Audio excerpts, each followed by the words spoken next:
Welcome back to the Shannon's Adelaide Rally 2024. It's day one and we are already on to the afternoon loop. It was just a few minutes ago we went off air with the first run through Cherryville Plus as stage number 4, and we are back already with stage number 7.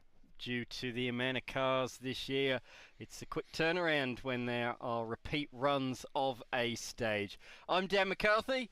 Alongside me is former driver in this event, Nick Lenthal. Nick, we're looking forward to this one, the second run through this stage.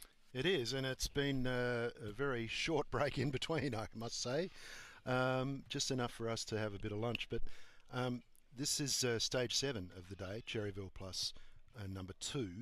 They've already been through the stage this morning, which we covered, and their day has consisted so far of the Beaumont stage, which was really just a bit of a warm-up, the Eagle on the Hill up stage, so from the Devil's Elbow up to the old Eagle on the Hill Hotel, and then Knott's Hill, which is a short and sweet 3.5 kilometre stage. Starts off with a big straight.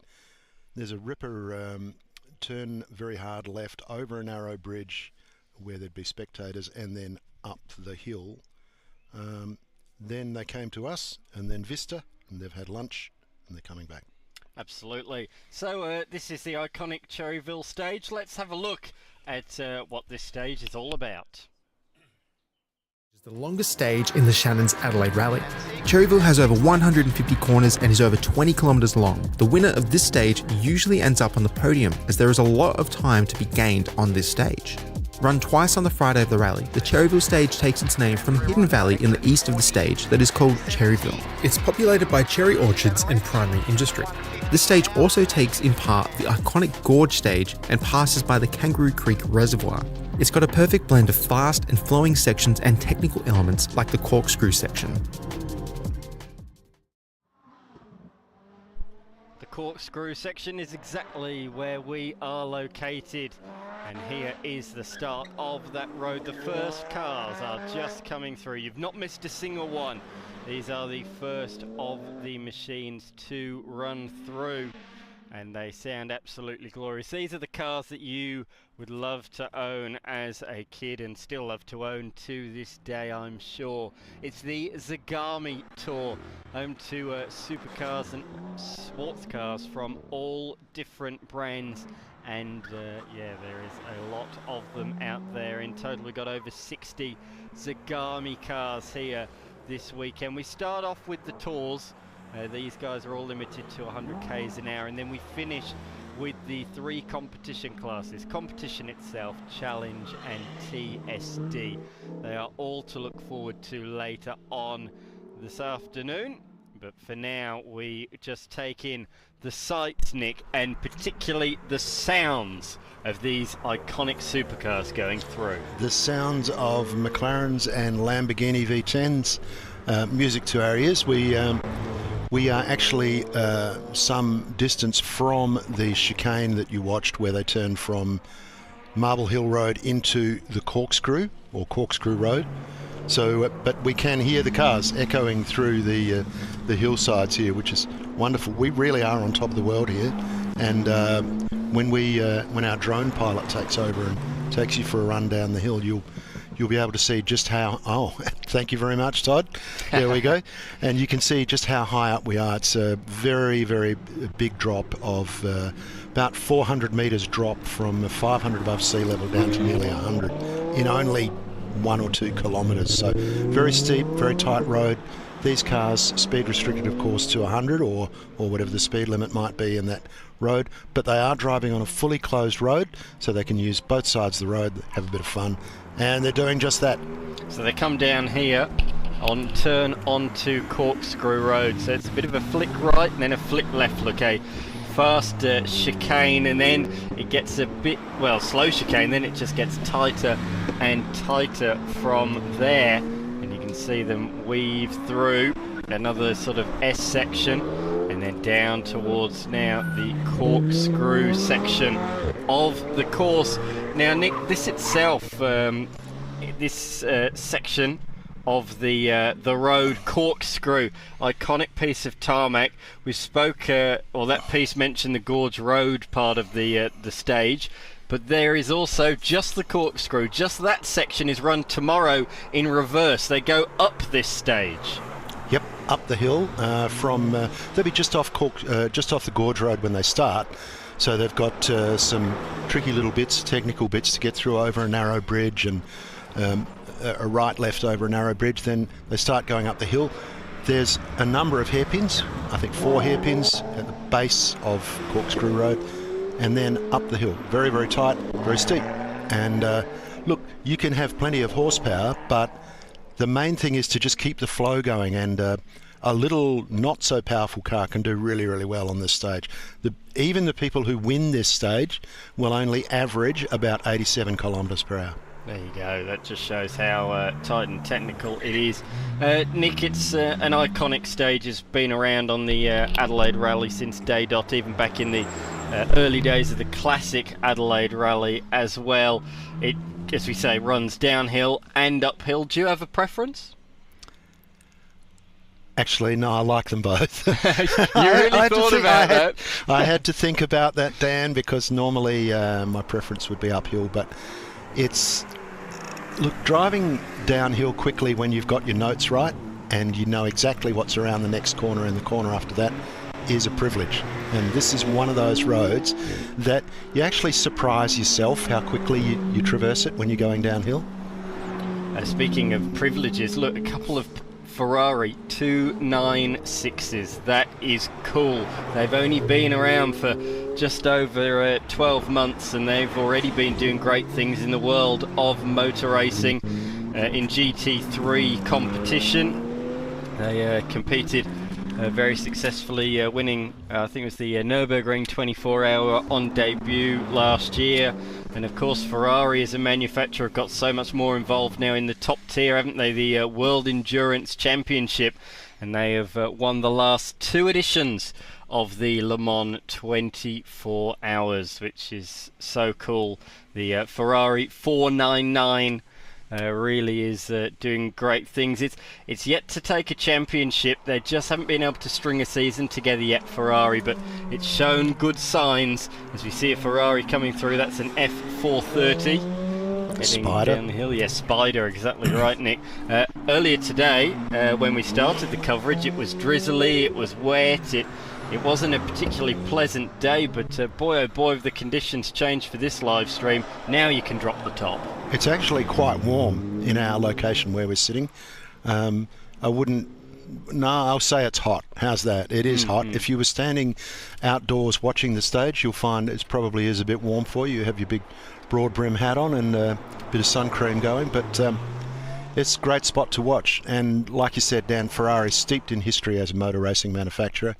Hence movies like Ferrari, with which just hit the screens just recently, to show you how passionate the man was, Enzo, and how much it was part of their history. They used to build 100 cars a year.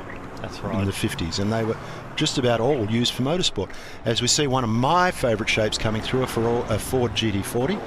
Another one of those Le Mans cars. Well, I was just going to say, you're talking about Ferrari, Ferrari Le Mans, Ford GT, they go hand in hand, the rivals as they were, and that was the film recently, Ford versus Ferrari as well, wasn't it? And it went through the eras there. That's a 2005 model. There's been 3 iterations: the original GT40 from the 60s, then you had the noughties one, and then as well in recent times the revamp of it in the mid to late teens. So there's been 3 iterations of the Ford GT, 2 of which had reasonable success at Le Mans. The first one, a lot of success. The most recent one as well raced in the GTE LM GTE class as it was back then, the GT3 category as it is now. It's changed a little bit from GTE to GT3, but cars continue to come through. We've got McLarens, we've got BMWs, Porsches, and everything in between. And there's a bit of congestion here. It's like Rundle Street on a Saturday night.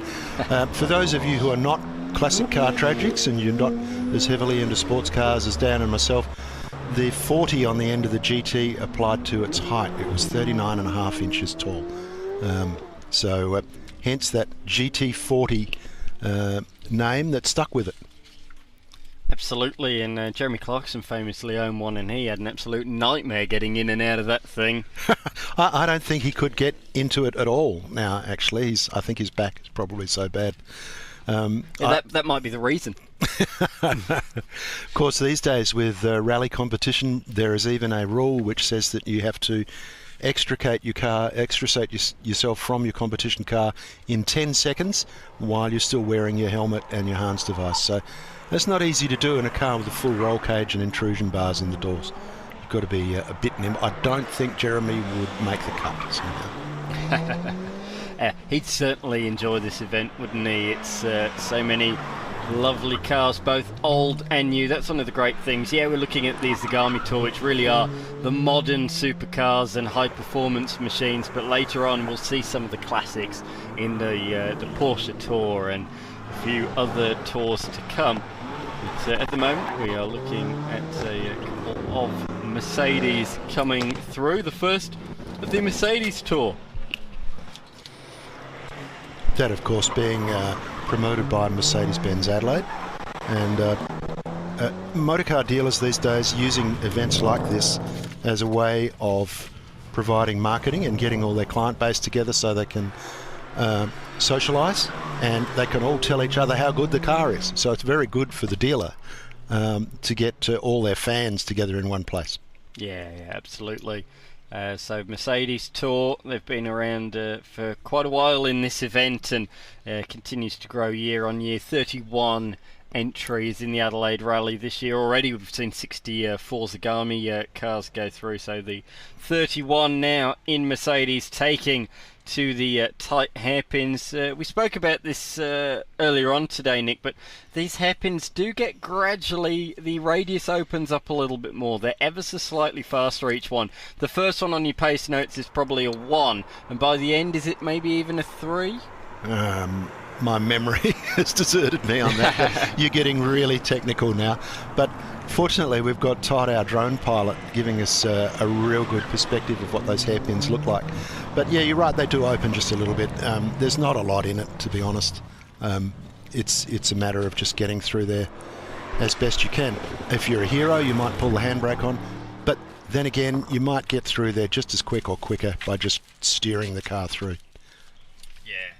Yeah, absolutely, as we see them continue to come through. So the Mercedes Tour has everything from the A45 hatchback to your C63 and E63 AMG sports cars and everything in between. We've even got a couple of SUVs you might have seen already.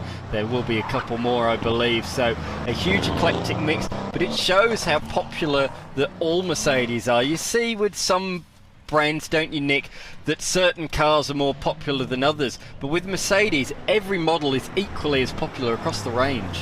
They have really done their homework as far as putting together a good range, and they've grown their sales dramatically as a result in the last 10 years. I mean, you used to sort of think that, you know, for Mercedes dealers sold 10 or 20 cars in a month, that was pretty good. Now they're selling 5 times that because they have a range of SUVs, they have hatchbacks, they have sports coupes, they have 4-cylinder turbo cars, V8s. So they haven't actually neglected anything they did before. They've just added a whole lot of stuff to it, and it's really caught on as a brand, and it would be in no small way assisted by Formula One racing, Dan. That's, you know, we have to take that into account. But they have grown out of all proportion. I wouldn't go as far as calling them a volume brand, but they're probably not far off it. Yeah, absolutely. As we see them continue down the sorry, you mentioned Formula One, but of course they're also heavily involved in GT3 competition as well. They compete at all different circuits in GT World Challenge and also in the Intercontinental GT as well. So of course that's home to the first round of Intercontinental GT challenge every year is the Bathurst 12 Hour, and Mercedes have won that race on many occasions. In fact, in recent times they've had a little bit of a sweep in the last few years. They've won a large majority of them in the last 5, so yeah, a real popular brand for sure is Mercedes. But yeah, there was a GT3 there was a Mercedes supercar out there just a few moments ago. You might have caught one of the first ones to sweep through the stage. So it's really nice to have that one out there, the GTR Pro. That's John Gallard and William Musqueira. That's the GTR Pro, so that's a really modern piece of machinery. As we move now, Nick, onto the Solitaire Tour, a tour that's returned this year, a real popular. They've got a whole host of different brands within their range, from Audis, Alfa Romeos, Cupras, Jaguars, and as we're seeing on the screen as well, one of our favourites, Aston Martins. Yeah, it might be David Smoker. I'm not quite sure. I couldn't get the number as it came through, but David Smoker, of course, managing director of Solitaire, is in an Aston Martin, a very, very new Aston Martin, I might add, and he's always had a soft spot for that mark as long as I've known him. So it'd be lovely. It was him. Very good. Hope he's enjoying his day. But Solitaire, as Dan mentioned, many franchises under their wing in terms of Volkswagen, Audi, Aston Martin, Jaguar. There's Cupra as well. Cupra as well, which formerly Seat's Halo brand. So a lot of cars there that you can go in and talk to the people at Solitaire about, whether it be at Hawthorn or at Medindi. Even Alfa Romeo are part of the Solitaire framework, and Maserati. So yeah, a number of brands, and you're probably seeing nearly all of those here today. I don't think we've seen any Mazas, but I've seen a couple of Maseratis, but not in Solitaire. So no, okay, right, in the other tour groups. Yeah, correct. Yep. Correct. And that's the nature of today. Some of the tour groups are made up of a whole variety of brands just for the sake of being a group. It might be just camaraderie between friends that, hey, you're going in that group, I'll join you in that one. Or maybe you're more likely to have been invited by the dealer to, hey, come with us because we're going to have a great time, we'll buy you lunch and so on. So, but it is a feature of modern marketing by dealers. We see the Alfa Romeo 4C go through the Alfa Veloce. I'm sorry, Nick, sort of cut across you there, but I was going to say what I like about the Solitaire Tour is that they are pretty well organised. The manufacturers come together, so we've seen already the Aston Martins, we just saw a few Jaguars, and now we've got the Alfa Romeo part of the tour. Well, it's probably the owners too, saying, no, we want all the Alphas to go together, as is their brand loyalty. Alfa Romeo owners have a rusted-on brand loyalty. They just love the mark, and they will be back for another one. So, all part of the branding. Yeah, that's right. And up next, we'll have the Cupras and the Audis as well. So. A good mixture, bright green machine there. Can't quite see what that is from the, I was about to say heli shots, the drone shots I should say. No, we can't afford the chopper, so we've got Todd as our drone pilot. He'd probably get airsick at those heights if he was up there. Yes, absolutely. As the next cars come through into the chicane, there we are, the first of the Audis. That's the RS6, I believe it was, of Trev Duggan and Kathy Duggan, in their Daytona grey colour, they describe it as. Daytona grey. You can only name a car colour Daytona grey, couldn't you? Unless it was a Ferrari Daytona. And there is one of those in the field as well, so we'll see that a bit later on. But yeah, Audi, a very popular brand in Adelaide, and since its infancy in the 70s in Adelaide, it's grown out of all proportion, and Solitaire responsible in a big way for the growth of that marque in Adelaide. We are already onto the Porsche Centre Adelaide Tour. They're coming through thick and fast this afternoon, Nick. We're throwing brands at us left, right and centre. So we go from Solitaire to some Porsches, Nick. You're a Porsche fan, the Flat 6, you're a fan? I am a Porsche fan. I used to own a 911. It was a great car. I loved it. And I shouldn't have sold it. Yeah, that's what you said yesterday when you were looking at them all. Yes, never mind. But we do these things. Porsche, that Flat 6 sound is just unmistakable. And Porsche do a great job of just maintaining the look of the car over the years. It's sure, they change. Every panel changes. But they're unmistakably a 911 when you look at them. And again, these days, they've got a range of SUVs, they've got four-door cars, they've got all kinds of things for their owners so they can be an owner for life. Thing as well, and what I think is a great mark and a very significant thing for the brand that no other manufacturer, in my opinion, has. Anybody can look, whether you're a car enthusiast or not, they can look at a Porsche and go, that's a Porsche. Because it's so iconic, the look of the machine, the 911, obviously they do make the SUVs and things now, but the 911 from back in the 60s to now still looks very similar, and it means that non-car people can look at that and go, that is a Porsche. Yep, that's right. And the other beaut thing about that, if you're an owner, is that people aren't quite sure whether that's a 2024 or a 2013 because it's too hard to spot. If you're a Porsche aficionado, sure, you'll know all the design cues that changed.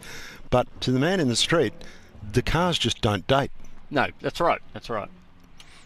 Absolutely. As we can see some different years, different makes, different models there. That was Porsche Centre Adelaide. Great to have them a part of the tour this year for the first time that I can recall. And now we move straight on to the BMW Mini Tour. Of course, Porsche racing in WEC, and their rivals, one of them, BMW. So both brands jumping back into the realm of sports car racing in recent years, which is brilliant, really cool, and great to see so many BMWs and Minis in this particular tour. This year we have a total of 32 BMWs and Minis. The majority are the BMWs. We've got a good field of Minis this year, a lot more than last year. Well, Mini, of course, a rich rallying history, but not this Mini. We're talking about the Minis that came out of the UK in the 60s, and they were they were just an icon. I mean, the brand loyalty was unbelievable. Manufacturers would die for that today. They won the Monte Carlo Rally, and they also won Bathurst.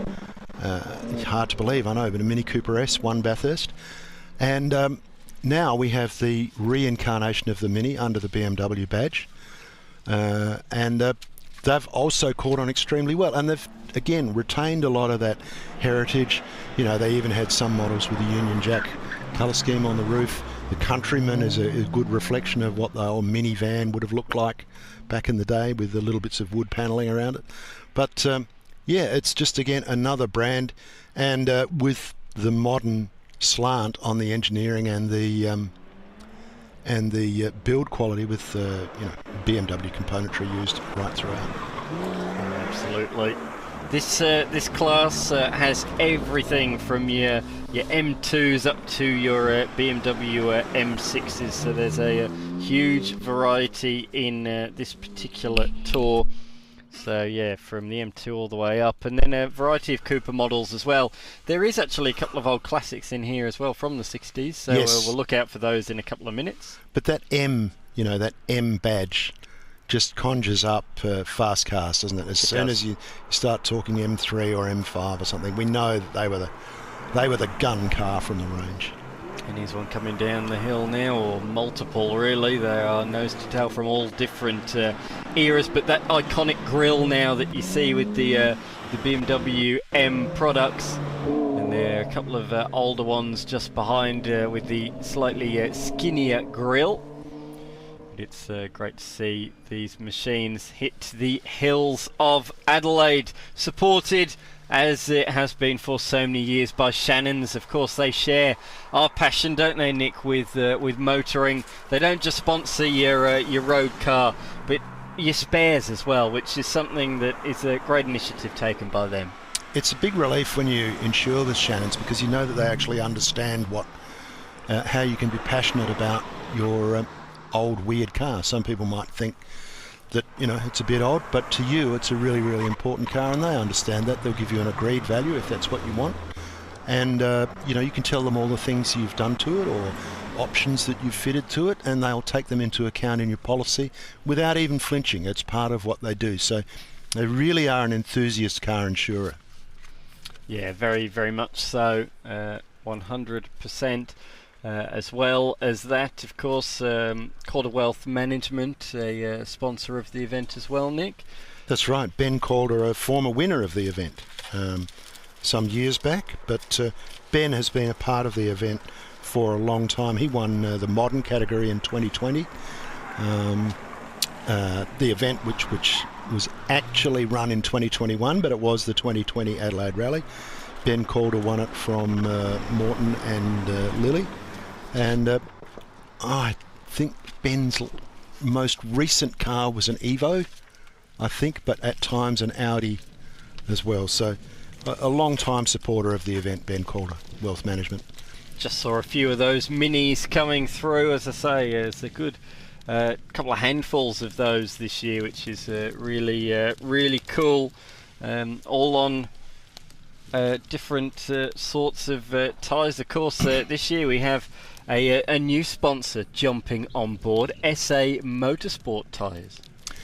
SA Motorsport Tyres is Mark Povey's business, and he is a gravel rally driver with Brenton Dolman as his co-driver, and he has run a very, very quick Datsun Stanza over the years in the South Australian Rally Championship. Had a bit of a whoopsie a couple of years back, and the Stanza is no more, but I think it's being reincarnated as we speak, and will come back to fight another day. But if you want to talk to someone about tyres, and you want to talk to someone who actually has used the tyres in all kinds of different applications and understands their best points, their benefits and their disadvantages as well, these are the guys that you can talk to who really know their stuff, and that, you know, they're motorsport competitors. They're not just running a tyre shop, they're actually on your side of the fence. So Mark Povey, SA Motorsport Tyre, great to have them on board. 100%. And Leader Computers, also a new sponsor for this year. I know you went down to the Nerve Centre yesterday, Dan, and you were a bit overawed by the technology there. That's right, yeah. Leader Computers, they sponsored the Adelaide Motorsport Festival earlier in the year, but for the first time as well with the Adelaide Rally, and they've supplied all the computers and software down there at Rally HQ at the Adelaide Showgrounds, and I tell you what, the facility in there is quite remarkable. All the big screens and computers that they've got set up, it really is quite something to behold. So we've got to thank them for supplying us with all of those computers and things, because it certainly made our life easier this year as we turn our attention to the Porsche Club Tour now, Nick. So this Porsche Club Tour is another really large group, a total of 32 again in this particular class, and this ranges from everything from your modern Porsches back to your 356 SC that we'll see in a minute, dating back to 1964, so 60 years ago. If you're a Porsche nut, this is very much for you. It is, and led by the very dedicated Vic Moore, who is steering the Porsche Club at the moment, and again, a former competitor in this event and other tarmac rallies. I had the pleasure of dicing with Vic over a period of a few years. We'd compare times at the end of stages, and yeah, great competitor, great fun, and always had a good perspective on what we were doing. Like, you know, it wasn't sheep stations, but we'd have a good old go anyway. So Porsche Club Motorsport's very much part of that club, and they'd be enjoying being out here on these roads today. Saw a bit further back just before the red Porsche 944, a bit of a different model, of course, than what they were very known for, but back then they had the 944, they had the 928 as well, which is something different again. But 944 was quite popular in its time, and still around the nation there are one make 944 racing championships. Yeah, and that was quite well supported at one time there, Dan. But It's still quite well supported now, to be honest, Nick. There's fields of nearly 20 of them. In Victoria in particular springs to mind. Where do they find them? I thought they were a rare car. That's right. Nick Strakheisen had success in this event years before in a Porsche 944 Turbo, and Jim Richards, I believe, early on ran a 944 Turbo, but that had a couple more letters after its name, I think, one of those Porsche names that made it an even better one. But yeah, they've been super successful. If you get a chance to drive one, they're a ripper car to drive. They've got beautiful weight distribution, a nice torquey 4-cylinder engine, and just a really well-balanced, friendly car. Yeah, 100%. As we see them navigate this section of course, I imagine rear-engined, rear-wheel drive. The rear-engined, you know, a lot of weight towards the rear of the car, that'll suit this road quite well because it would squat down under acceleration, I imagine. Yeah, well, you know, 911s over the years have been much maligned for being a bit tail-happy on power oversteer, but I think the very early ones, yes, they changed the wheelbase and that took care of a lot of the problem, but I think a lot of it was a bit overdone. You know, once you've driven one in anger, once you sort of work it out, as Dr. Tom Klaviniak in the 356C, he's been in this event so many times, he must know the roads. Probably hasn't even got anyone in the passenger seat. He'd know his way around, I think. He does. He's got Andrew Challen behind the wheel of the passenger seat. Apologies, behind Andrew. The wheel of the passenger seat, but behind the windscreen. I didn't want to make you redundant, Andrew. I was just talking about Tom's wealth of experience in this event. But yeah, you know, Porsche Club caters for the modern and the old, and Porsche's 356 is such a great heritage.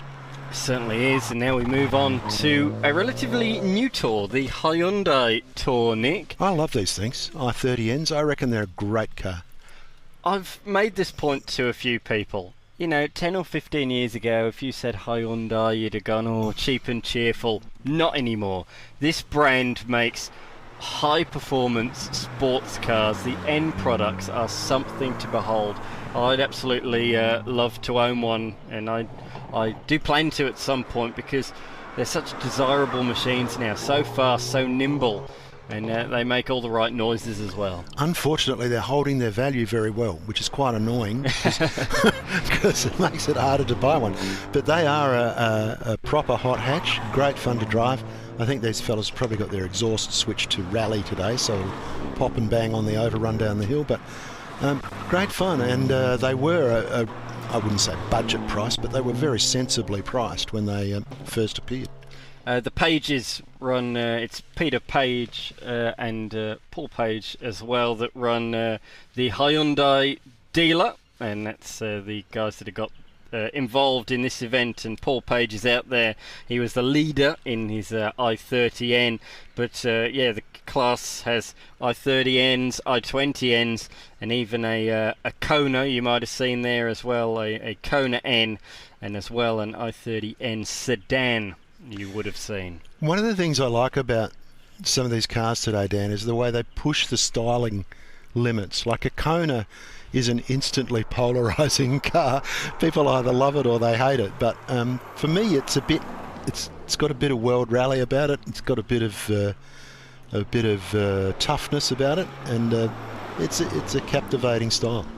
On to the Honda Tour now, Nick. So this mainly has Honda Civics, but there is an S2000 you might be able to hear as well. Martin Guppy there leading the charge. Alongside him is Lachlan Guppy in their pretty recent Civic Type R FL5, the highest model in the range. You can't find a faster Civic than that, and it's great that we can see them take to these stages. The Honda Civic, it's one of those cars, isn't it? It's really got a cult following now. It has, and we're just listening to the VTEC camshaft technology as they rev out down the hill. A bit of induction noise, and then the VTEC cuts in and they really get a bit raughty. They sound great. And we move from Hondas straight on now to what we describe as the main tour. A huge variety of machines. So we've gone through the manufacturer tours, the Solitaires, the Zagames, the Mercedes, BMW Mini, Hyundai, Honda, Mercedes, BMW. I think I might have even said a couple there twice. But we've moved on from those to the main tour. It's for people like you and me, Nick. We're interested, we want to get into rallying. We don't have an exotic supercar, but we can enter in the main tour in our own road cars and have a run down the stages, up the stages, wherever they are, in and around Adelaide. It's a really great addition, and it's our most popular category year on year. It is, and we've got a wide diversity of cars in this. There's a couple of Chevy Corvettes, the new Corvette, one of which is driven by Craig Lowndes and his wife, and we've got a Bullet Edition Mustang, the dark green with the retro wheels on it. We've got Subaru WRX STIs, of course. We've got a VE Holden Ute and a Lamborghini Huracan. So there's anything and everything in this class. And they would be enjoying just the semi-social aspect of this, having a fast drive in the country in controlled conditions on a closed road. So there's very little to be concerned about. And yeah, it's not timed, it's not competitive. It's just a pleasure to have a run through the hills without worrying about people coming the other way and using both sides of the road. Yeah, absolutely, an eclectic mix. Here is the Dodge Hellcat. No substitute for cubic inches, Dan. No, certainly not in that machine anyway, that is for certain. So yeah, the Hellcat, a very, very popular machine. You'd say the Holden Ute's got a bit of poke, but nothing compared to the Hellcat. No, they are a beast. And you know, even up against Mustangs with superchargers and so on, the Hellcat is a beast. So you know, we've got a good choice now in Australia with Camaros and Mustangs and the Dodge. So if muscle cars is your thing, there's plenty to choose from. Of course, Trans Am you mentioned there.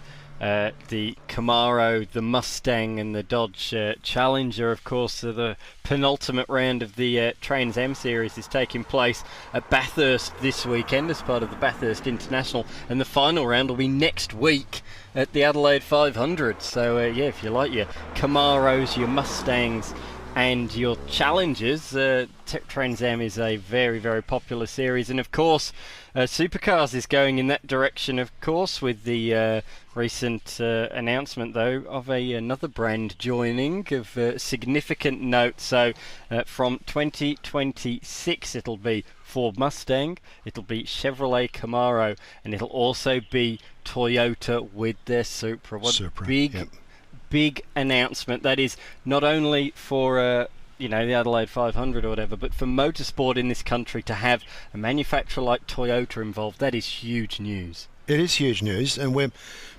getting back to the Adelaide 500, Dan. We're very blessed that, given the timing of the event, we get to see a few championships decided at our event, which is great. So the V8 Super Utes will also be decided, I think, at that event. Yep.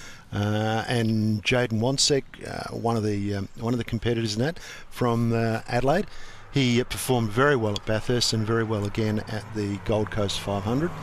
And gee, I tell you, it's not for the faint-hearted, that class. If you don't like rubbing panels into corners, then probably best you choose something else. But very hard fought, and it's a class that went through a bit of a lull when they were running diesels, but it's back on its feet. It's very, very closely fought, and it makes for some good racing, and I think it's engaged the punters again. It certainly has.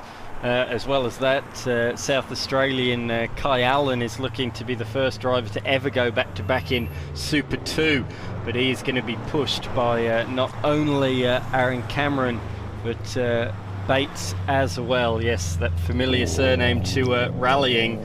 Well, there's a couple of them leading in the Australian Rally Championship, but we've also got one leading Super 2 as well, and it's been announced just a couple of days ago that Bates will be joining Craig Lowndes next year in the Bathurst 1000. So Cooper Murray steps aside. He's now a full-time Erebus driver from next year, and in his place jumps Bates, Zach Bates, the latest in the Bates dynasty. Mustang now coming into view, and Was that an RX-7? No. I don't know what it was. It was too... Oh, and they are bunching up a bit. Yeah, so someone has slowed down a bit and they're sort of slowing the field down a bit. A lot of cars we're trying to get through very quickly now because we did have a bit of a delay earlier in the day, and when you're trying to process 400 plus motor cars, you really can't hang around because it just stacks up before your very eyes, and before you know it you've got people running close to the closing time of road closures, and you know, gets very difficult. There's a Toyota GR Yaris, and of course won how many World Rally Championships in recent years, but this year for the first time Hyundai look like they are going to take their driver's crown. Whether it's going to be Thierry Neuville or whether it's going to be Tanak remains to be seen, but after so many years, they've been in the sport for over a decade now, Hyundai, finally going into the final round, we know they are going to win the Drivers' Championship for the first time. But who's it going to be? The former champion Inouye Tanak or the 5-time runner-up, the bridesmaid, Thierry Neuville? Oh, don't call him that, Dan. Again, it's one of those things where you say, gee, now if it wasn't for Sebastian Ogier, I might have been a multiple World Rally champion. And that's true, but hey, Thierry Neuville, Inouye Tanak, who cares? They're both sensational drivers. And it'll be a great achievement for Hyundai when it happens. So fingers crossed for Thierry and Inouye. And I think it's only a few weeks away, I think. And might only be 1 week away, I think, in Japan. Yep. And it'll be great to watch. It'll be fought right out to the end. And we've had a couple of rallies just lately where they've been lost in the last stage of the event. So it's going to be good to watch. Absolutely. The cars continue to come through. A little MX-5, a little Golf. I, of course, like my Volkswagen hot hatches. Yes.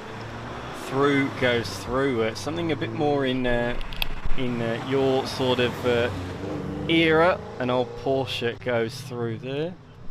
The 911 in orange, a very period sort of a colour, and looking great in that. But you're right, Dan, they still maintain that same silhouette, that same look. Not a panel the same, but unmistakably a 911. 100%. So this is the last of the normal tours, I suppose you'd say. Up next we have the Spirit Tour, where they're able to drive a bit faster, unleash the speed a bit more. We'll come on to that a bit more as we get closer.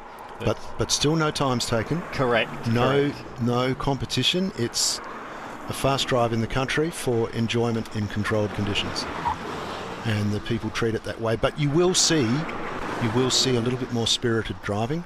You see guys bothering to take their lines more seriously, and it's great if you're spectating. Yeah, 100%. So if you're just joining us, this is the Shannon's Adelaide Rally 2024. We're about to get into the fast ladies and the fast gentlemen. They're not too far away. Here is one of our electric vehicles in the little electric tour that we have got. This is the Kia, I believe, out there on the circuit. The EV 6 GT, I believe. We need to do a bit more research, don't we, Nick, on our electric No, we need a bigger screen. We need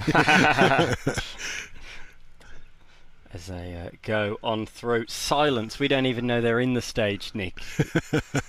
Whole new experience for us. Yeah, all the other cars that have been through so far, they've been roaring away down the hill. Here they go, absolute very quietly, silence. Annoyingly fast. Yeah.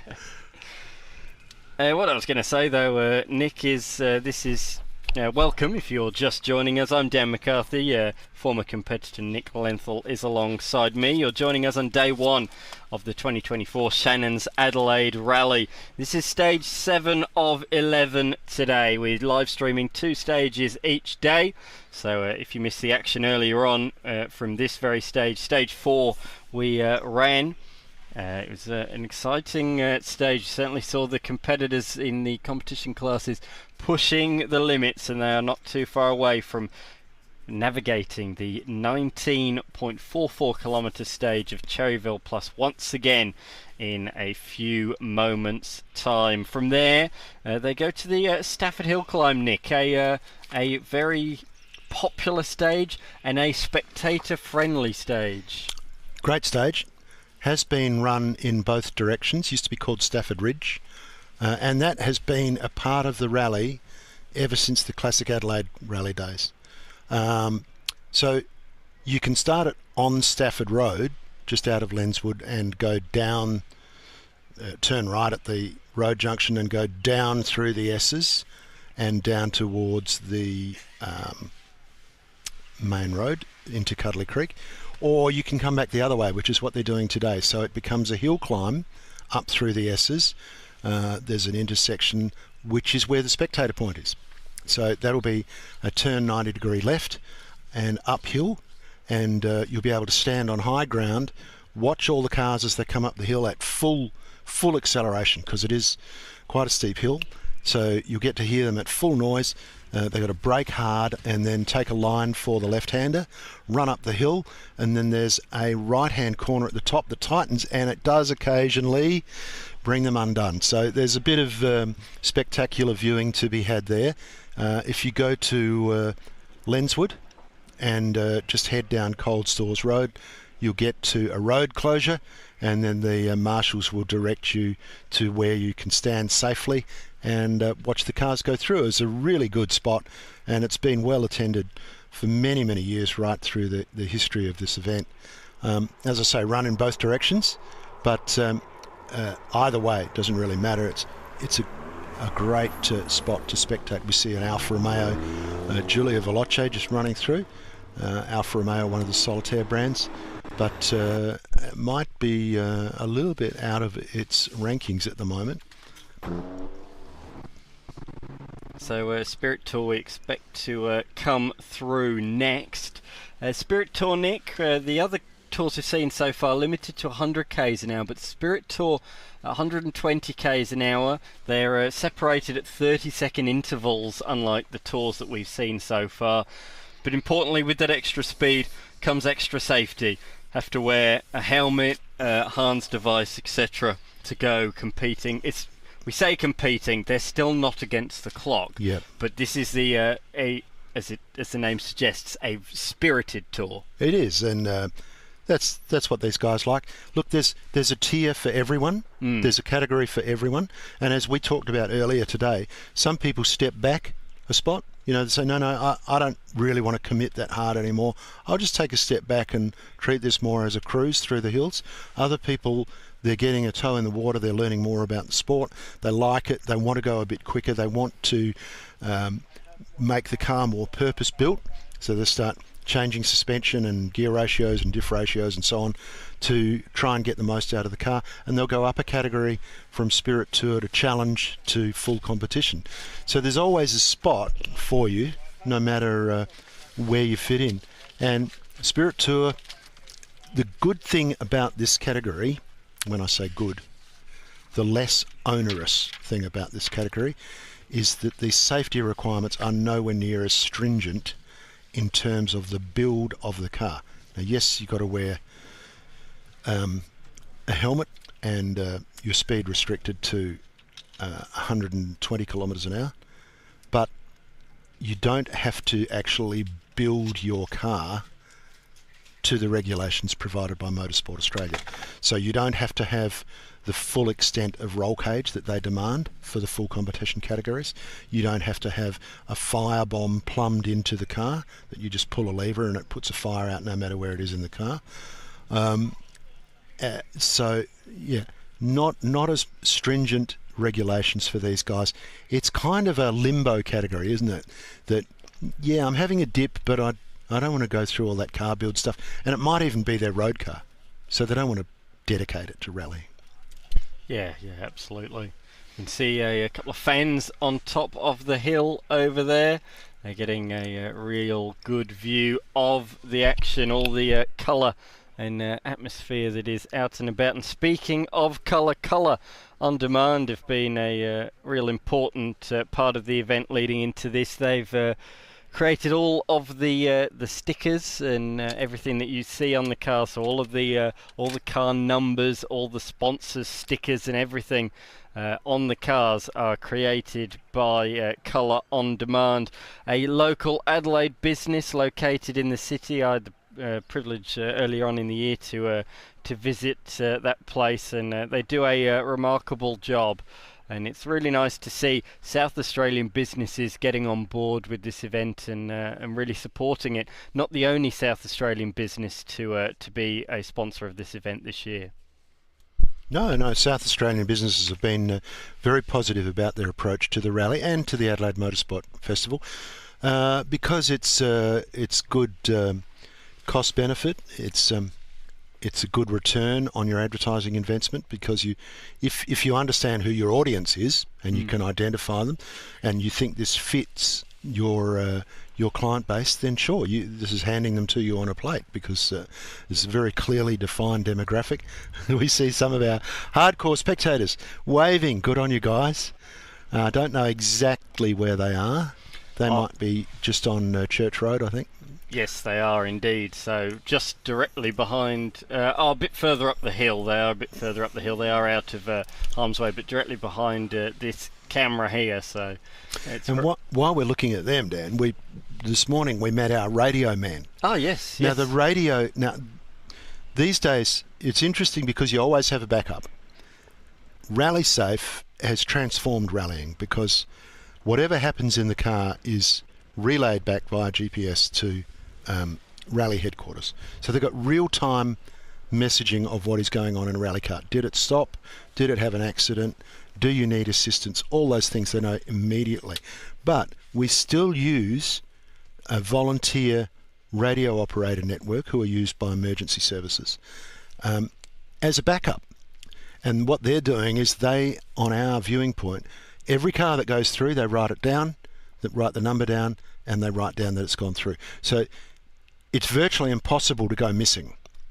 If a car comes through to the finish control and there should have been a car ahead of it, they'll already be asking questions. Did you see this car? Or, have we received a message about that car? What's going on? So our radio operator, Lee, good on you, mate. Thank you for coming out here and being one of the army of over 300 plus volunteers that make this event possible.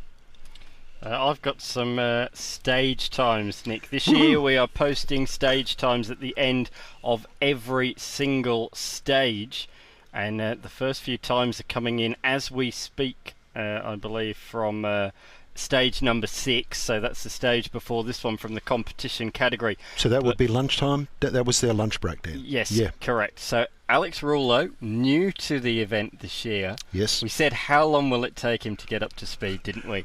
The answer, Nick, is absolutely no time at all. He has won every single stage this morning. Wow. So his dad... Don't they always say, don't beat your dad, because you'll never get another drive? His dad was also going very well this morning in an identical car. Yes, yep, and he is right in contention in second place. So I'll run you through it, actually. At the end of stage number 5, these are the official timing results. Alex Rouleau leads the way by 18 seconds from Peter Rouleau. The margin back to Oscar Matthews is just a solitary second. So 19... Oh, wow. Yeah, so exactly. 19 seconds separating the top 3, but only 1 second separating second and third position.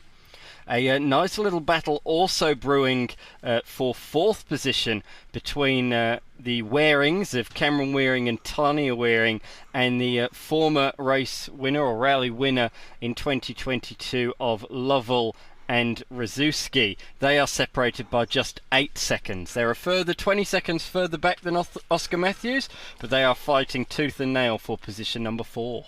Well, that's a real good dice. That's a real good tussle. And to be honest, I reckon Oscar's punching above his weight, because you've got like a Mitsubishi Evo 6 off the rack, about 200 kilowatts, and then you develop it, and that'll probably quickly turn into 300. But they're not light. They're probably pushing 1,400, 1,500 kilos. And a Hyundai i20N Rally 2, which, you know, if you're rallying in the German Rally Championship, that is the formula, is Rally 2. Yes. All throughout Europe, that is, if you're running a state championship, a country championship, or the European Rally Championship, that's the category in. So a 1.6 litre turbo car with front and rear limited slip diffs, a sequential 5-speed gearbox, huge front brake rotors, 4-spot calipers, and it weighs 1,230 kilos. Now, I would hazard a guess, and I'm not a scrutineer, but I would hazard a guess that he's probably got a couple of 100 kilos on Oscar Matthews there. Now, Oscar's got local knowledge in his favour. He was brought up in the Adelaide Hills, driving around these roads. He knows most of them, and I know he loves them. He just loves a fast drive in the country. So that's a real good tussle. And then the wearings against Richard Lovell, I think it's Richard. Let me just add in, Nick. I've just had a look. Tom Dermody is only a further second back. He's leading the classic class, but he's only 1 second further back from Lovell. So the Wearings, Lovell and Dermody are separated by just 9 seconds. In throw a blanket over them. Exactly. Now that also is interesting because that's an old school car. Mm-hmm. So that is a rear-wheel drive, 4-cylinder car with everything. So it would have the best close ratio straight cut gears, would have the best final drive ratio that he can sort out. Tom Dermody is a good punter on tarmac and on gravel. He's a seasoned competitor. He's no spring chicken, but he's got experience in his favour, loves rallying, as does most of Ireland. But Tom's come all the way from Queensland, and he will have a red-hot go. He came here in 2021 in his Escort and gave me a hell of a shellacking in mine. So, but I don't mind being beaten by a guy in a car that good. So that's great stuff. But what it does mean is that the punters who are watching this event and following it closely are going to have a real good tussle for the next 3 days. That's great news. Yeah, absolutely. Good fight for first and a good fight for fourth already shaping up. And welcome the new kid on the block too. Yes. Alex Rouleau, good stuff. We watched him come into this stage, Dan, and we could tell straight away by the body language of the car that he was having a big old go. Certainly was. Let's actually have a look at stage 4 times, in particular the first run through this particular stage. Alex Rouleau on this stage alone 17 seconds faster than the rest. So 17 seconds faster than that's the overall times to that point. Let me refresh. 8 seconds he was faster than Peter Rouleau. I thought that was a bit of a significant margin, and it was. So on this stage alone, though, he was 8 seconds faster than Peter Rouleau. Oscar Matthews a further second slower. Okay, so just to put that in perspective, folks at home, 9 seconds different on an 18-kilometre stage means you are driving a half second slower per kilometre. Yeah. And that's how close it is. This is really, really close. You do this stage twice, all right, suddenly your 9-second lead has turned into an 18-second lead. So it's important to be really on your game. Your notes have to be perfect, and you have to commit. You have to go, okay, I know I can do it like this. And of course, there is always the possibility that Oscar's playing a little waiting game and he just wants to be there at the finish and see what's going on. Yeah, absolutely. On this particular run through earlier on, stage number 4, further down, although 19 seconds slower than the top 3, even closer still. 5 seconds between Cameron Wearing, Tom Dermody and Lovell. So so I'm just trying to look here. 4 seconds slower was Tom Dermody in the Escort, and then a further 1 second back was the Subaru WRX. So really, really good close battles in the competition class. As I turn my attention to challenge, at the moment that is being led by Mann. They are leading by 20 seconds. The two men's ahead of the two Spries. The margin 20 seconds. A further 8-second back is Wheeler. And Andrews, who led after the opening stage, he slipped back to 4th position, 38 seconds off the lead in the challenge class. So there's lots to talk about, Nick, lots to sink our teeth into. The next Subaru WRX, the two Paynes in position number 5, and then still within a minute, and in fact only 2 seconds behind the Paynes, are Jai Raymond and Jen Matherin Raymond, and then 2 seconds further back behind them are Robbie Brocklebank as well in the Toyota Corolla SX. So that means, Nick, we have 2, 4, 6, 7 cars within a minute in challenge. So very tight stuff in there as well. So plenty to talk about in what is a very interesting start to the 2024 Shannon's Adelaide Rally. But I can't get over how quick Alex Rullo has taken to these stages. Should we be surprised though, Nick? He was the youngest ever starter in a Supercars Championship race. He's currently top 5 in the Australian Rally Championship. Alex Rullo can drive. And look, these people don't get there by accident. He had already shown form in other categories before he got the supercar drive, for obvious reasons. And yeah, you don't get to be the youngest driver in V8 supercars by fluke. It's because someone saw you and went, we want this guy. He can steer.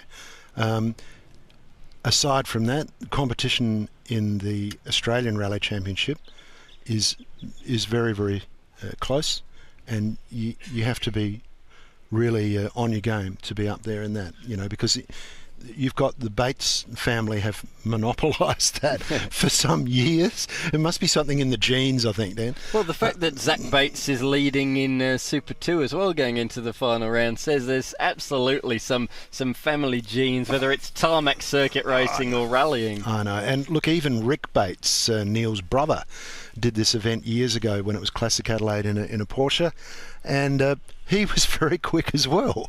So yeah, I don't know if it's the water where they come from or the genes or what it is, but you've got to be good to be competitive with those guys. For those that don't know, Zach is the son of Rick Bates. Right. So there's the connection. So it seems to me that there's one sort of gene pull that's going towards rallying. Meanwhile, the brother and now the nephew have gone the way of circuit racing a little bit more anyway. And long-term navigator for Neil Bates, Coral Taylor, Molly Taylor, her daughter, is also excelling in her various categories of the sport. So yeah, she's competing now over in Extreme E. She was the inaugural Extreme E champion alongside Johan Kristoffersen, a multiple-time World Rallycross champion, and competed taking race wins as well in what was known back then as WTCR. That man can drive, Johan Kristoffersen. There is no doubt about that. But yeah, he and Molly Taylor teaming up to win the inaugural championship, and she's still doing very well. I think she, after the first couple of rounds, I think she was leading the championship again this year with Kevin Hansen, and she's right up the pointy end once again. So she's doing very, very nicely, and she still competes when she can in her Subaru in the Australian Rally Championship. Yeah, she does. Yeah, and sometimes co-driven by local guy Andy Sarandis, who used to be on the front counter at Autosport if you went in to buy some motorsport parts. So yeah, good story. Going back to Alex Rullo, you were saying, you don't just you got to have a bit of talent to become the youngest ever supercars driver, and very much so.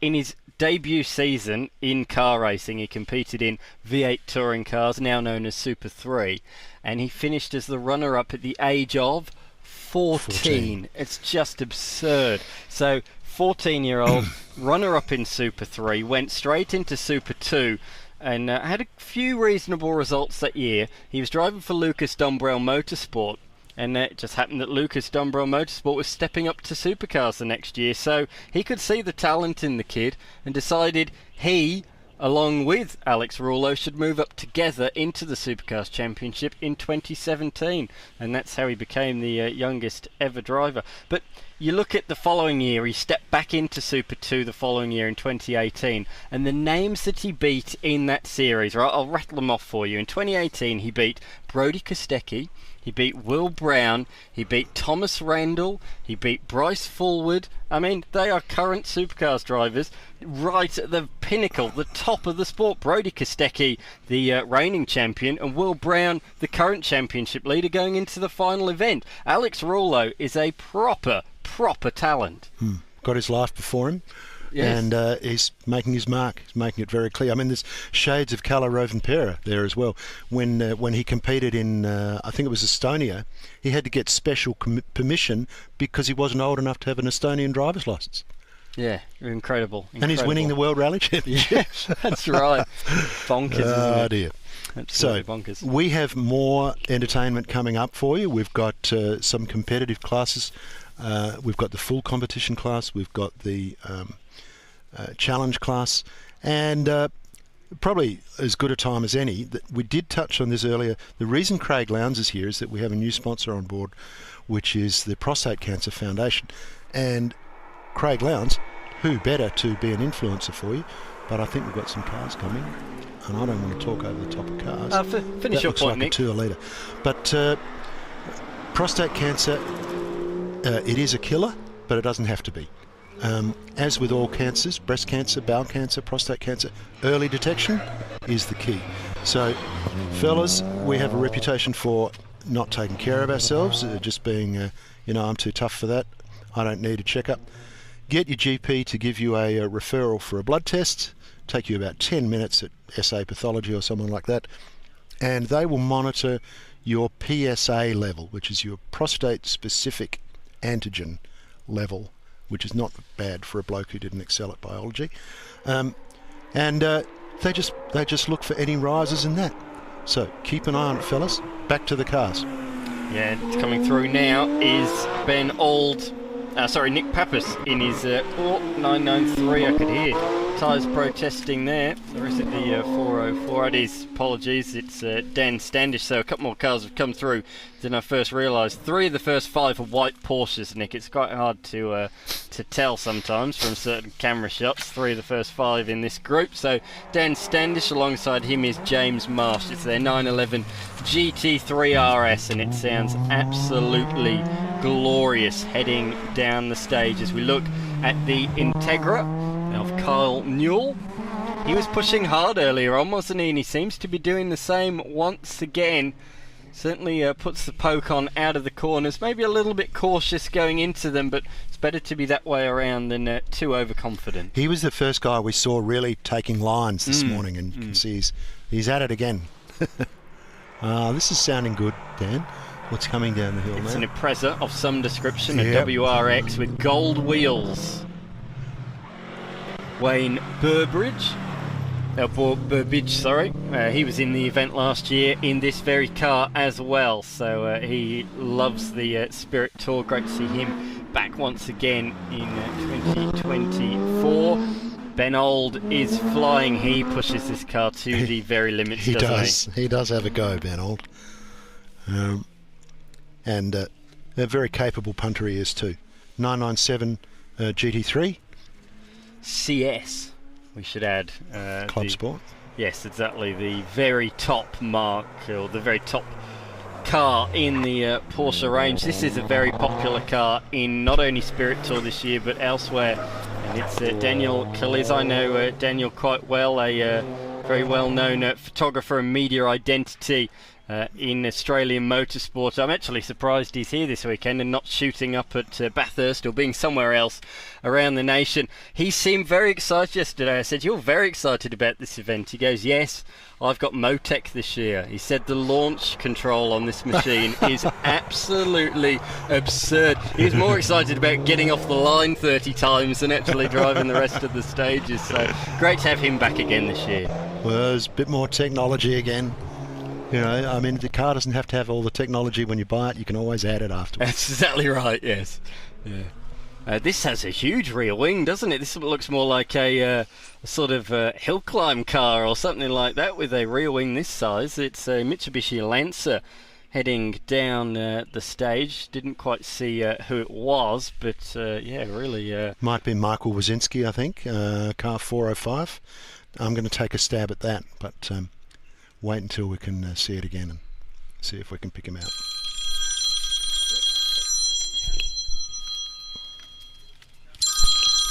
Next car is heading down the hill. I can hear it in the distance, and there they are. In fact, multiple heading down the hill. It's led by a Porsche and then a Renault Megane. That is an old style Porsche, isn't it? That there is no doubt. Further back, no, it's not an Escort. That was not one of those cars, but yeah, really good to see. You can see the photographers in the high vis there, in behind the barrier of the slow speed corner there. Of course, this corner right here is where we saw the accident in Spirit Tour earlier on. Just a clip of the wall, wasn't it? Yeah. It was a real shame. About a 15, maybe even 10 km/h incident. Fortunately, he was able to make it to the end of the stage, and we could continue. There was a bit of a period under yellow, but once the competition cars came through, the track was cleared and they could let loose. So that was good news, and it's a shame, but these things happen in rallying. I'm just glad it was just a little knock. Just a flesh wound, and he'll live to fight another day. In fact, wouldn't surprise me if he did the next stage once you just had a good look at it and worked out that it wasn't too bad. Mark Hoffman behind the wheel of his F355, and then we go back to a bright green Porsche. Guy Dorner behind the wheel of that one. I love this turquoise colour. That's what I call turquoise, or what would you describe that colour as? Well, maybe not quite turquoise, actually. A bit more green than turquoise, isn't it? Yeah. Yeah, I'm not your Can best. you find the official colour in... No, I can't. I know you're a stickler for colours. It's funny, some of the colour names that come through, all these fancy versions of red Ferrari that you've never heard of. Yeah, yeah. Listen to those cars roar down the hill. The flat six in these Porsches just sounds absolutely fantastic. Of course, Porsches doing so well in endurance racing, taking their first top tier title in the World Endurance Championship since 2017. They of course returned to World Endurance Championship as part of the hypercar program, or hypercar class I should say, last year. And I remember this time last year we were saying towards the back end of the year the Porsche Penske's certainly came on strong, and look out for them to potentially fight for wins and victories next year. Well, they didn't just take wins and victories, they took the championship as well in the outright hypercar class, and also in the LM GT3 category as well. So they took both of the World Endurance Championship titles this year, the 911 doing so as well in the GT category. But Porsche don't do things by halves, do they? They come into motorsport. They've crushed it. Exactly. If they're in seriously. These cars have got monster rear wings on them, Dan. I just can't believe the road cars with these bloody aeroplane wings on the back. Yeah, this is a brand new modern Porsche GT3 RS, 911 GT3 RS, I believe it is. And doesn't it sound absolutely fantastic? But as you say, and you point out well there, Nick, the rear wings are certainly expanding, aren't they, compared to what we have here. Yep. My possibly favourite car of the weekend. I love a car with history, and this certainly has it in the hands of McKellar. Jim Richards drove this in Targa competition 20 years ago. Just a little nod to him on the side windows. That's right. Little name of driver on there, and underneath the Adelaide Rally sticker on the side of the driver's door is a Targa Taz sticker, which hasn't been removed since back in the day. So nice little homage to Jim Richards, who won that event more times than probably all the others put together. So I think more times nearly than he won Bathurst, and he won Bathurst, what, 7 times? 7 times, yeah. Yep. I think he, as you said earlier, he had a monopoly on that event, the Targa Tasmania, for quite a number of years. Yeah. But we've sort of got a bit of a Porsche theme going at the moment in the in the Spirit Tour, but we assure you it's open to all cars. But yeah, a good run through of Porsches, although, just as you say, we do change to a Subaru WRX heading downhill. Ben Clark, always committed, is Ben. He was in the event last year in his 2019 Subaru STI. Great to see him return. The car looks as good as it always does in the Subaru blue as he takes it around the tight left-hander. A tricky one, that one, tighter than what you think when you first turn into it. And then you go around to the right, back around to a similar looking left, and head towards the iconic corkscrew hairpins. The 4 consecutive 180 degree turns that get ever so slightly tighter as you go. There's a bit of a battle on here, Nick. Further down between a Porsche and a Honda Civic Type R. Wow, that's good. Now, motoring riders rave about the Civic Type R. It's probably it's a pet car for them. They love it. At first, I thought the styling was a bit quirky. I didn't really warm to it, but it's certainly got a following all of its own, and the performance figures are outstanding. Ludicrous, aren't they? Absolutely ludicrous, as we see Andrew Boylan there briefly going past in his Subaru STI.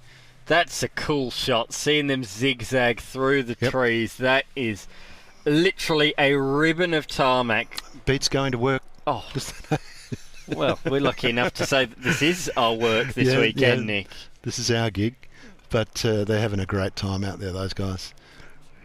Just enjoying the flow of a road.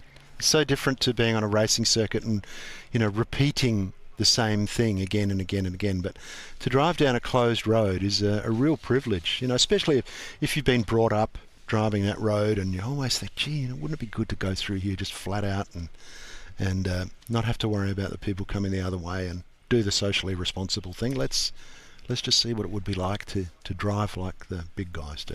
You don't just get a couple of stages, you get 30 stages in total this year, totaling 147 kilometres of closed road action. That's nearly 20 k's more than we had last year, and competitors are absolutely drooling over that. The extra 20 kilometres of running, as we see a yellow Lotus Exige going through now. And it's not just the quantity, Dan, it's the quality. Yes, correct. You know, you could line up 190 kilometres of road and it could be as boring as, but there's just no time to blink on these roads. They're hand-picked from thousands, and they are just super-duper technical, tight, twisty roads. That's the idea, as we see Jared McCavin coming through. Good enough for Sir Sterling Moss to rate them as amongst the best in the world. And you have to say, I mean, he drove so famously, didn't he, in the legendary Milia rally, so he certainly knows a good road if he's seen one. Well, that's an understatement, Dan. His race time, his average speed was never equalled, partly because the event was banned only a year later, but in, I think it was 1956, average speed 96 miles an hour. That's about 155 kilometres an hour for 1,000 miles. Now that is just incomprehensible that he was able to do that. He was a man of steel for sure. It did return, that event, in spirit, and has done for a couple of decades now as a tour event, similar to what we're seeing on screens at the moment, but our event is both tour and competition. But yeah, returned as a 1,000 mile tour event. I think there's an element of competition, a bit like what we've got as well, but in the most part, like ours, a tour event. You'd probably say, and I've heard quoted, this is the second biggest tarmac tour event after that event now. Biggest in the Southern Hemisphere, for what I understand. Correct, yes, that is true. And yes. Look, talking about Milla, we touch on pace notes every now and again, the notes that the co-driver will read to guide the driver into the next few corners and the next few straights. Dennis Jenkinson, Moss's co-driver in the Milla, is arguably the inventor of pace notes.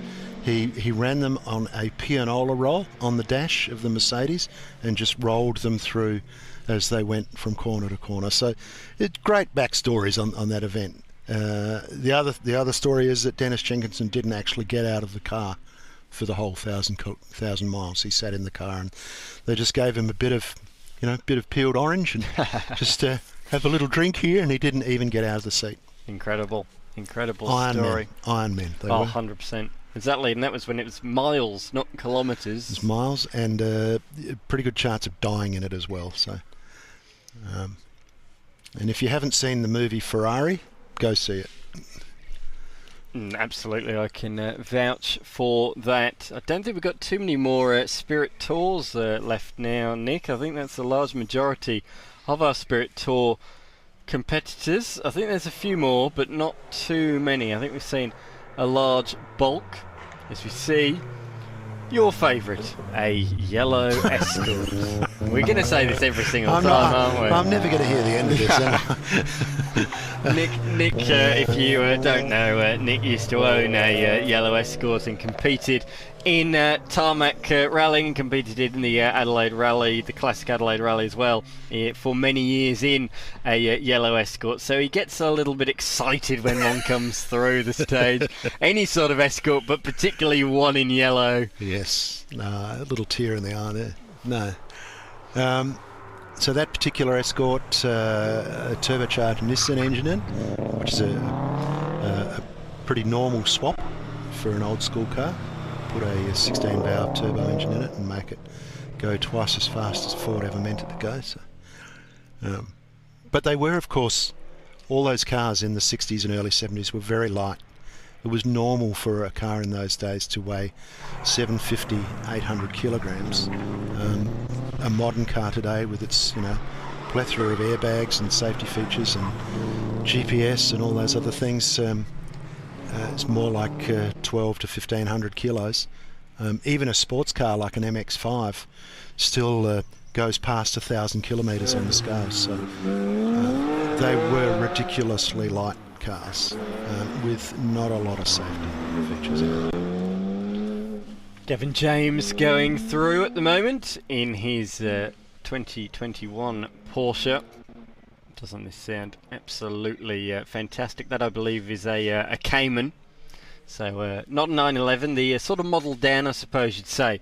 But it is not a slow machine by any stretch of the imagination. No.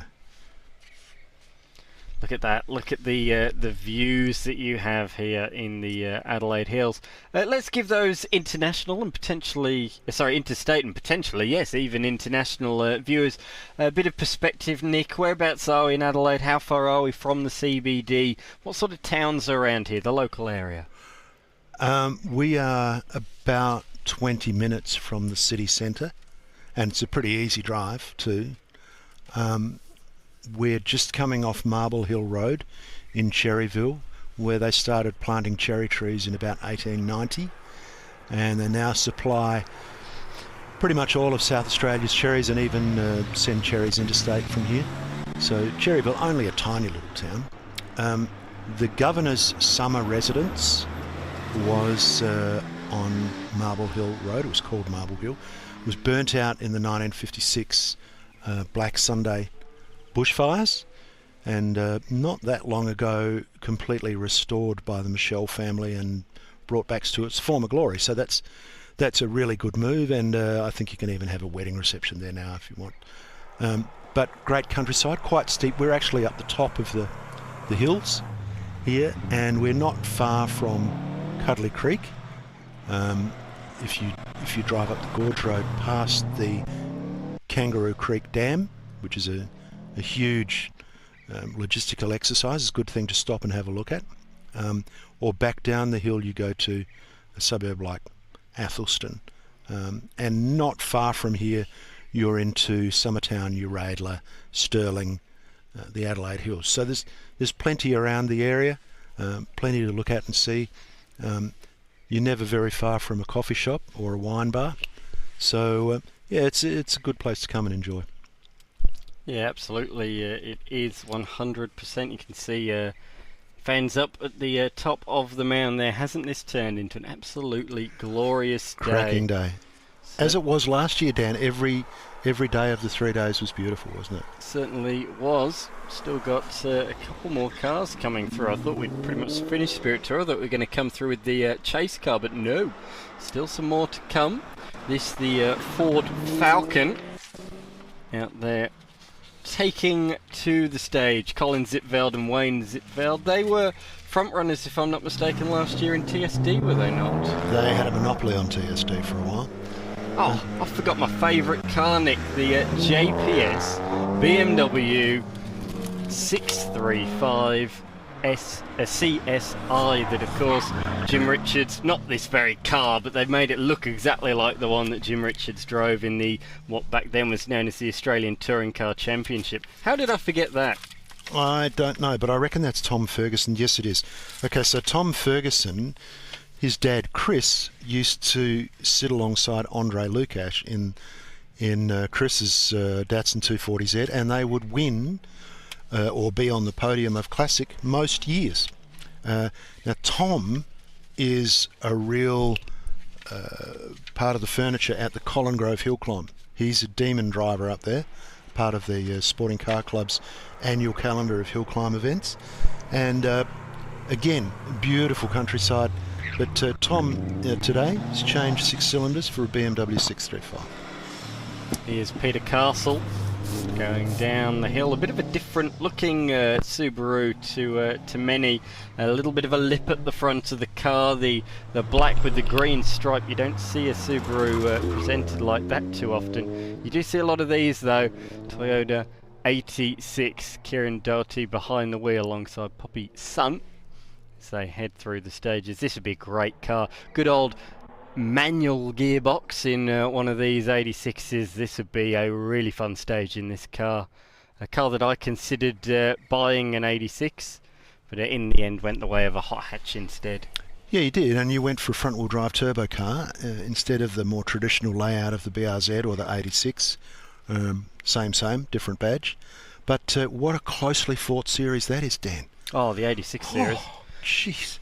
It's there's take no prisoners there. It's like you win or die. And it's been the birthplace of so many future stars that are now doing great things. The first ever event at the Ben Motorsport Park, or first ever Supercars event, this young kid, he was only 16 at the time, he's called Brock Feeney, won his first ever national car race there.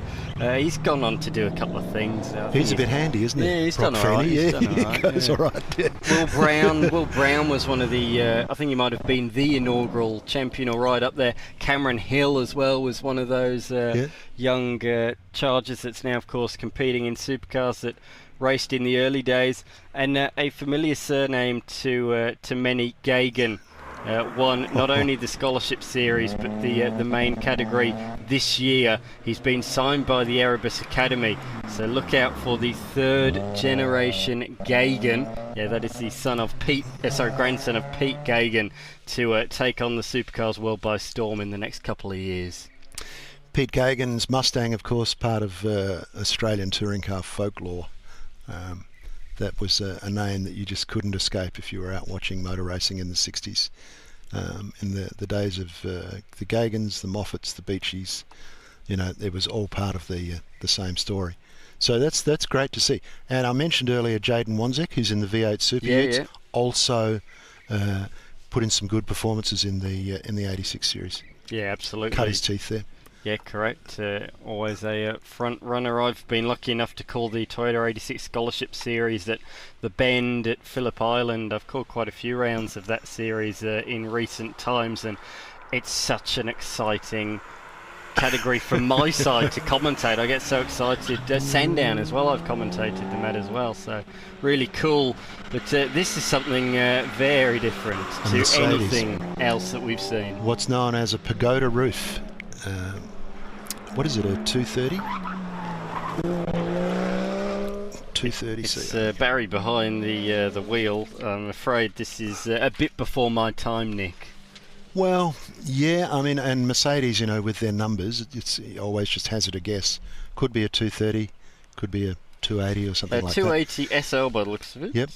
And as I said, known for their oddly shaped roof back in the day, in getting its design cues from a Japanese pagoda, and known as the pagoda roof. Was a removable hardtop, of course, but yeah, there you go, a pagoda roof. Really pretty car, and man, they have skyrocketed in value. I'm sure they have. You used to be able to buy them for sort of reasonable money, but then they just took off overnight. There And rightly so. They're a beautiful car. There should be one more car, Gordon Christie, behind the wheel of his Volvo S60, and that should conclude the Spirit Tour. And then from there we are on to the competition classes. We're on to the comp, so we're getting ready for the Rouleaus. Do you want to just run through those positions again at lunch, just so if people have just tuned in, they get an idea on the status quo at the moment? I can also give you a little bit of an update. I don't have too much info on the update, but I can certainly tell you a bit anyway. So at the lunch break, as you mentioned, that was at the end of stage number 5. Our audience has to understand that there's a decision that's been taken over the last few years not to give the drivers the times at the end of each stage, in an effort to just have them keep their heads and not have the red mist set in and try and chase people down on the next stage. So we have updates at lunch and at the end of the day, and we'll try and, if we've got any extra information, we'll try and keep you updated through our broadcast. So here is the final car just to conclude that. So yeah, we'll quickly get on before these competition cars come through. So at the lunch break, Alex Rouleau had won every stage so far. His margin was 18 seconds over his father, Peter Rouleau, both of them driving identical Hyundai i20N Rally 2 cars.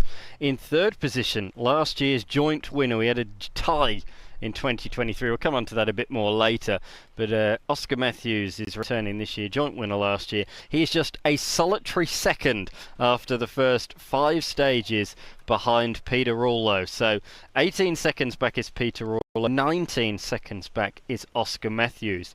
We then do have a little bit of a gap to 4th. However, 4th, 5th and 6th positions are separated by just 9 seconds in 3 very different machines. We've got Cameron Wearing and Tanya Wearing in their BMW E93 M3. They're 26 seconds behind Oscar Matthews, but they are only 8 seconds ahead of Lovell in his Subaru WRX, and a further 1 second ahead of Tom Dermody in his Ford Escort. So we got 3 cars within just 9 seconds in the fight for 4th. Now we didn't go on from there, I didn't tell you these. Andre Lukács in his Nissan 200 SX S14, he's a further 20 seconds beyond that in position number 7. So that gives you an idea of how quick those front guys are going. Oh, correct. Because Andre is no slouch. No, absolutely not.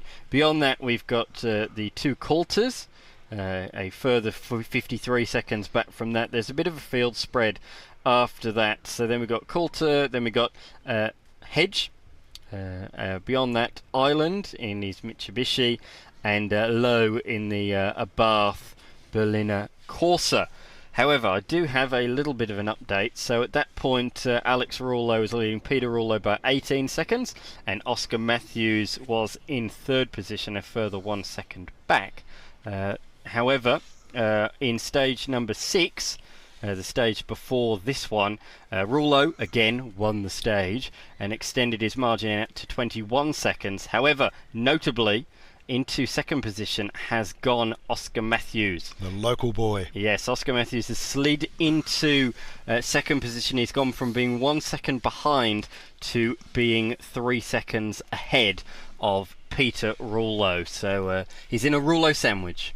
So, and this is what we were talking about earlier, Dan. This is the point I'm trying to make. So he's beaten Peter Rouleau by 4 seconds in a 19-kilometre stage. That is, what, 0.2 per kilometre or something like that? Like, you couldn't even measure it if they drove past you. This is how tight it is. And that's what makes rallying such a technical sport, because you have to work out, where can I go a bit quicker and where do I not do something that I know is just stretching the envelope too far. And that's what makes it great. Now, I'm going to make a bit of a prediction here, and I could be wrong, but bear in mind that, you know, when Dan and I make these comments, that we don't know if someone's having a slight mechanical gremlin or whatever's going on, and that could even be the case. But we're just going to watch these cars for now, because this is the competition field. In comes Peter Rouleau. Bit of hesitation in the initial right-hander, but he's got a great exit out of there down the hill. You can see him use the handbrake there to help the car rotate. I'm sure he'll be using the handbrake then down the hairpins. Look at the way that is turning. Quick, isn't it? It's turning on an absolute dime. And he continues on down the stage. Here comes Alex Rouleau then, our leader at the moment. So much more smooth around there, notably with the legendary Steve Glennie alongside him. Look at this thing being absolutely ragged, flying past there. Nice late apex on that corner, swings it back into the left-hander and down towards the hairpins. How cool is that, Nick? Now, Steve Glennie and Bernie Webb would have written the notes that they're using. And on recce, Alex Rouleau would have made his own adjustments to them. There's Oscar coming through. So now in second position, as we say, a little dab of the brakes there just to settle the car down. Yep. And head down towards the next tight sequence, the right-hander back into the left. This is really a sign of things to come, that tight left-hander there, back round to the right. It really does swing left, swing right, swing left, and then they head into the hairpin section, the corkscrew section of the course. But I note there, Alex Rouleau was a lot closer to his dad than Oscar Matthews was to him. That to me says again, Alex Rouleau's on a flyer. Tom Dermody in the Ford Escort RS 2500. I will tell you tomorrow when I find out if this is a 2.5 litre Duratec or a Millington. You're trying to listen, aren't you, to try and work it out? I am. We could see he's alongside John Doble, who was alongside a real front runner last year in Jeff Olholm, and this year jumping alongside Dermody. So a very, very experienced and very, very capable co-driver. Oh, yeah. Oh, listen to this. Down the hill come the... oh, that's Lucas. I thought we were going to see Wearing there, but no, it's Lucas. Who, as we say, is just off that sort of fight for fourth, isn't he? He's there or thereabouts. He's within touching range in position number 7. You'd almost say best of the rest. Well, you've got to also say, Dan, that this morning they didn't know what to expect. No. So then they get to lunch, they get some times, and they go, I didn't think he'd be that quick. Or, hey, we're going all right. We'll just keep doing what we're doing. So now that they've got a bit of a benchmark, now they know how hard they really want to push. And they don't want to be out of their comfort zones too much, because you've got 3 days of this, not one. And that's, again, a feature of rallying. You don't win it in the first lap. Here they come. That's the Sprinter? Yeah, correct. That is the Sprinter of William Coulter, the 1985 old school Toyota Sprinter. Which is just about qualifies for the Heritage class, doesn't it? The Classic class, which dates from 1986 back. We move on to the Evo of John Ireland, who's just inside the top 10 at the moment. Is that a bit of smoke coming from the back of that car? On the overrun, yeah, a little bit. That's not what you want. I expected this car to be a little bit higher, so I think we saw earlier this was a car that was having mechanical issues, and again it doesn't look quite as fast as you potentially expect it. And here come the Wearings, yeah, exactly right. Now let's watch these lines, because Cameron is a very, very smooth driver, and I would think the BMW chassis to be about as good as you get. So. And Tanya, a former co-driver for you, I believe. Yes, yeah, she Tanya stepped in 2018 for me, and it was just an absolute pleasure to have her along. She's a beaut person, very positive by nature, very precise about her calls. She's actually quite a humble person to work with, but she did a great job, and she's I'd have her back in the car anytime. And she's just come back from Targa, New Zealand, where she sat alongside Keith Callanan in a Ford Escort BDA. What else? She's got great taste. And she also runs in the South Australian Rally Championship with Guy Tyler, who's right up there. Yes, he is. Very aggressive driver. Now we have Zach Hedge. Exactly. in another old school mid-80s car. This one though, a Porsche in that iconic livery that he runs year after year. But he's got a new co-drive this year. Oh, that was a little bit wide there. That was getting a little bit close to the barrier, I thought there, and it sort of compromised that next right-hander. I don't know what your take was there, Nick, on that. Well, he's got Bernie Webb with him, so if he needs his wrist slapped, Bernie's the bloke to do it, because he'll pull him into line and say, hey, listen to the note, and drive to the note. Down the hill, down through the gearbox. It's the Berliner. It's the Arbuff. The little Fiat Arbuff. Yeah, the Arbuff Berliner Corsa. Hitting these stages. Very, very unique piece of machinery. Currently at the tail of the class, but I love the fact that the components are coming out the boot. It's quite something to behold. It really is something. Yes, you got to see this car to believe it. I mean, this is the way they were raced in the 60s in Italy, and they just monopolised the class that they were in. I mean, it is a hot rod. It's a straight out hot rod, and in the best Italian style, and it's a world beater. They just destroyed the opposition. They certainly did. It sounds absolutely awesome. Well, that was good, Dan. That was great to watch. And a whole different range of cars. We've got the absolute world standard up the top there in the Hyundai i20N Rally 2 cars. Basically something that you buy from the factory that's prepared, and then you can develop it yourself, of course. But you've got things like a 32mm turbo restrictor, so there's certain things that you're bound by, but if you think you know a better way with suspension or shocks or whatever, you can improve the car. Got another one coming through, I think, or can we just hear the one at the bottom of the hill? I can hear noise anyway. Could be Robbie. My left ear. No, Robbie's moved in recent days to challenge. Oh, that's right. A late change. So yes, he is at the bottom of your list, but I think that might just be the follow car. We'll see in a few moments' time. But Nick, as a former driver in the rally, Alex Rullo, Peter Rullo, those cars they drive are the very cars they drive in the Australian Rally Championship. They were here competing in the Adelaide Hills Rally just a few weeks ago, really. It wasn't too long ago at all. Yep. But for them to go from tarmac competition, from gravel competition this weekend to tarmac competition, what sort of things are they changing on the car? What are they running differently? As we see, I'll just let this car come through, Dan.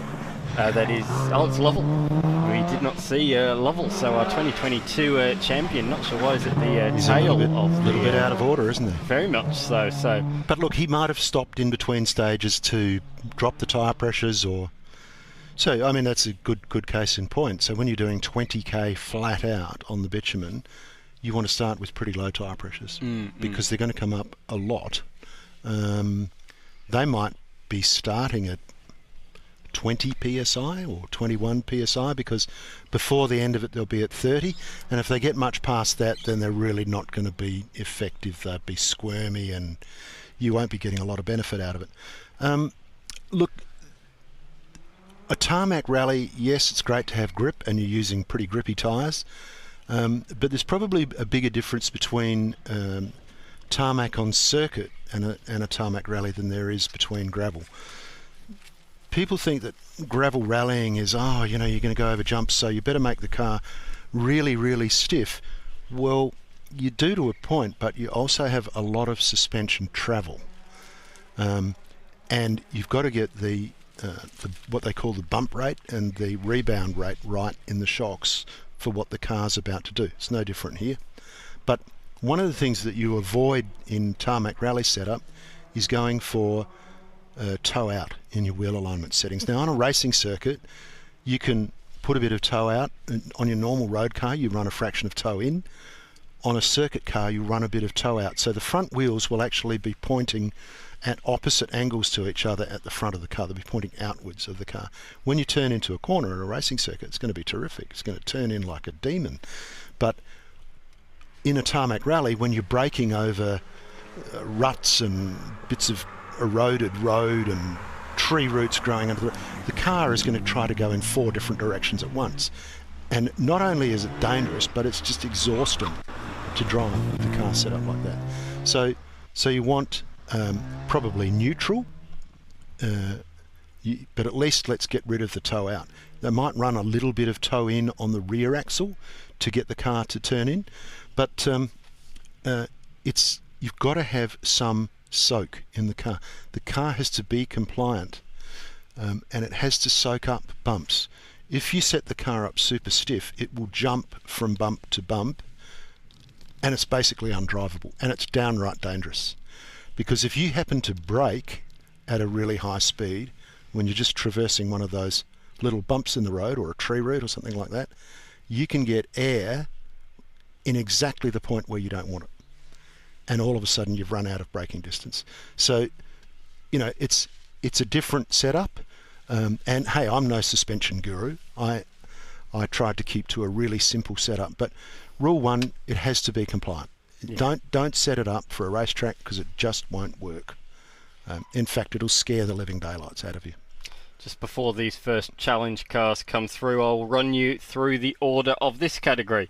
After stage number 5, it was the two men's, Ben Men and Brendan Men. They finished 4th last year. They're only 20 seconds off the podium. Well, after the first half of the day, they were 20 seconds ahead of the entire field this morning. So they have absolutely flown into this one in their Subaru STI. There's a few Subarus at the front. The one in second position, the 604 of Tony and Lynette, they are second. They are just 8 seconds. In fact, that's closed up in the last stage. It's down to now just 5 seconds ahead of the 606 car of Wheeler. Ben Wheeler and Troy Partridge. They're doing a great job so far today. They didn't take part in the challenge class last year, but they're doing really well to be in the top 3 and only 28 seconds off the lead and only 23 seconds off position number 2. Daniel Andrews, our man with the Ken Block livery, how's he going? Yeah, that's right. He was running first, wasn't he, after the first couple of stages. He's slipped down the order a bit now. He's 10 seconds behind Wheeler, but he's only 38 seconds off the lead. So he's slipped down a little bit to position number 4. Then we've got the two Paynes in car 601, that's Rowan Payne and Trevor Payne. They're inside the top 5. They are the third Subaru WRX in the top 5. So if you want to do well in challenge, get yourself a WRX. That's what I've learnt so far today. They are just 2 seconds ahead of Jai Raymond and Jen Mathroyn Raymond in position number 6, and they themselves are only 2 seconds ahead of Robert Brocklebank, who you mentioned earlier, a late addition to Challenge this year, moving down from Comp back to Challenge. So 4 seconds separates Payne, Raymond and Brocklebank in the fight for position 5. So very, very tight there, but out in front it's the man-man combination, Ben Men and Brendan Men, who finished 4th here last year. They've come out the blocks firing in 2024. They have. I actually thought Jai Raymond might have been further up. Maybe he had a little problem. Who have we got here? I think that's Spry. Tony Spry. It is indeed. So second position at the moment in the rally.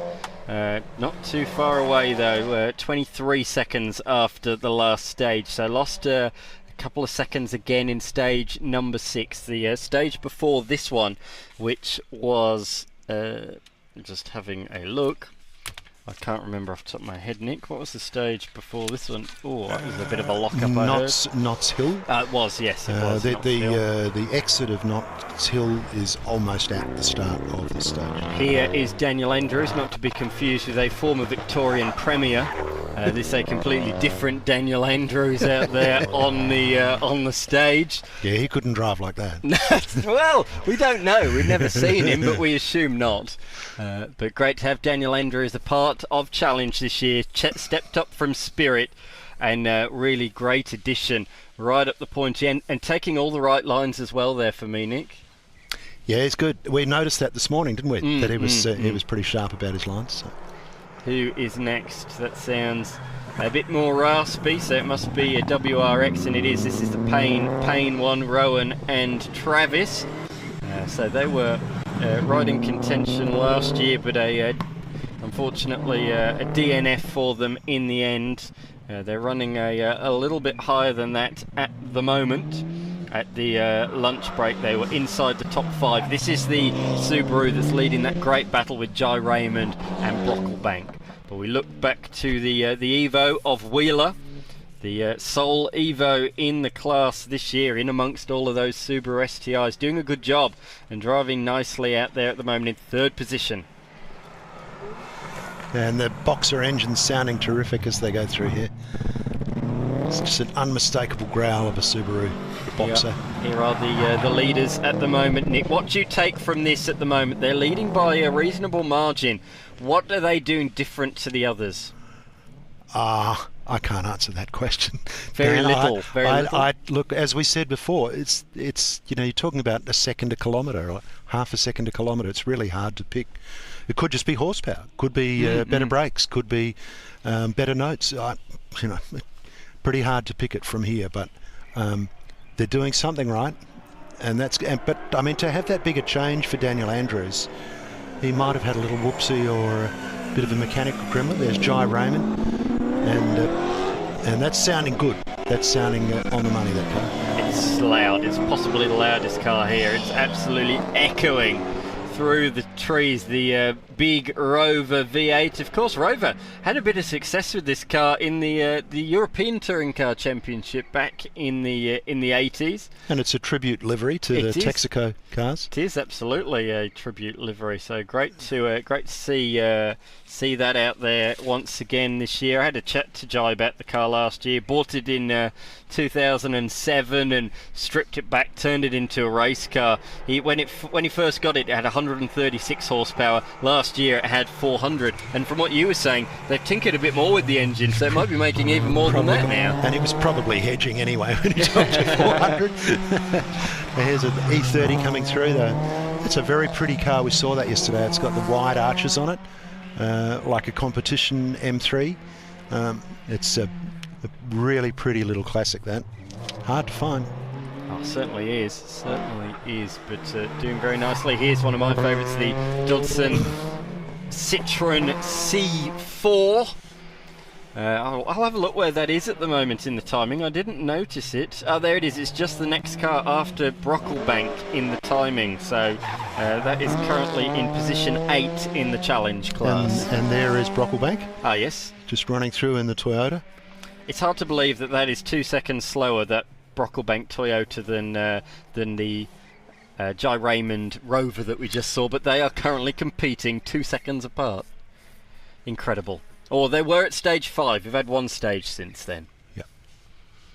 That was it's tricky. Different cars suited to different stages, and different stages suit different drivers. Yeah, absolutely. A lot of people, as you say, people have their favourites where they'll pick and choose and find which one their fastest. Yep. For a lot of people, their fastest stage is their local stage if they're a South Australian. Yep. Or if, Brocklebank, for instance, lives in the Adelaide Hills, and he probably drives from Aldgate to Stirling every day. So, he'd have a couple of pet ones for sure. Here is the little VW. This is driven by Britishman Ian Watson and Scotsman Mark Lyle in their little Polo GTI. Last year they competed in competition, Nick, you may recall, and they were 8th outright. They punched well above their weight. Yeah. And I'm fascinated to see come Sunday where this car is in challenge, because it's doing that well if it's doing that well in competition, it can surely fight amongst the big boys in challenge. Yeah, you'd think so, and be ideally suited. That's a lock-up. Michael McMichael. Yes, John Connolly and Michael McMichael. But you notice, they get the lock-up, they get off the brakes. And, what happens when you stay on the brakes is when we saw that car just touch the Armco this morning. Just stay on the brake a little bit too long, couldn't steer it because the brakes were locked, and there you go. Here comes the Mini next. Is he going to catch the John Connolly car? I think potentially on this stage. Greg Swiggs behind the wheel of this John Cooper Works Mini. They were 10th outright in challenge last year. Great to see them return, and they're doing pretty well at the moment. And you can see why it really suits these nimble stages. Mini's superb handling car, the BMW iteration of a Mini. Just a fabulous car right off the rack. You know, and that's the thing with so many modern cars. We used to buy cars in the 70s and change every single thing about them. Now you buy a car that's so good that there's really not a lot to change. Unless you're going to drive them at the limit, then sure, you might make some changes. But to drive 7/10 down a good road, they're pretty right to start with.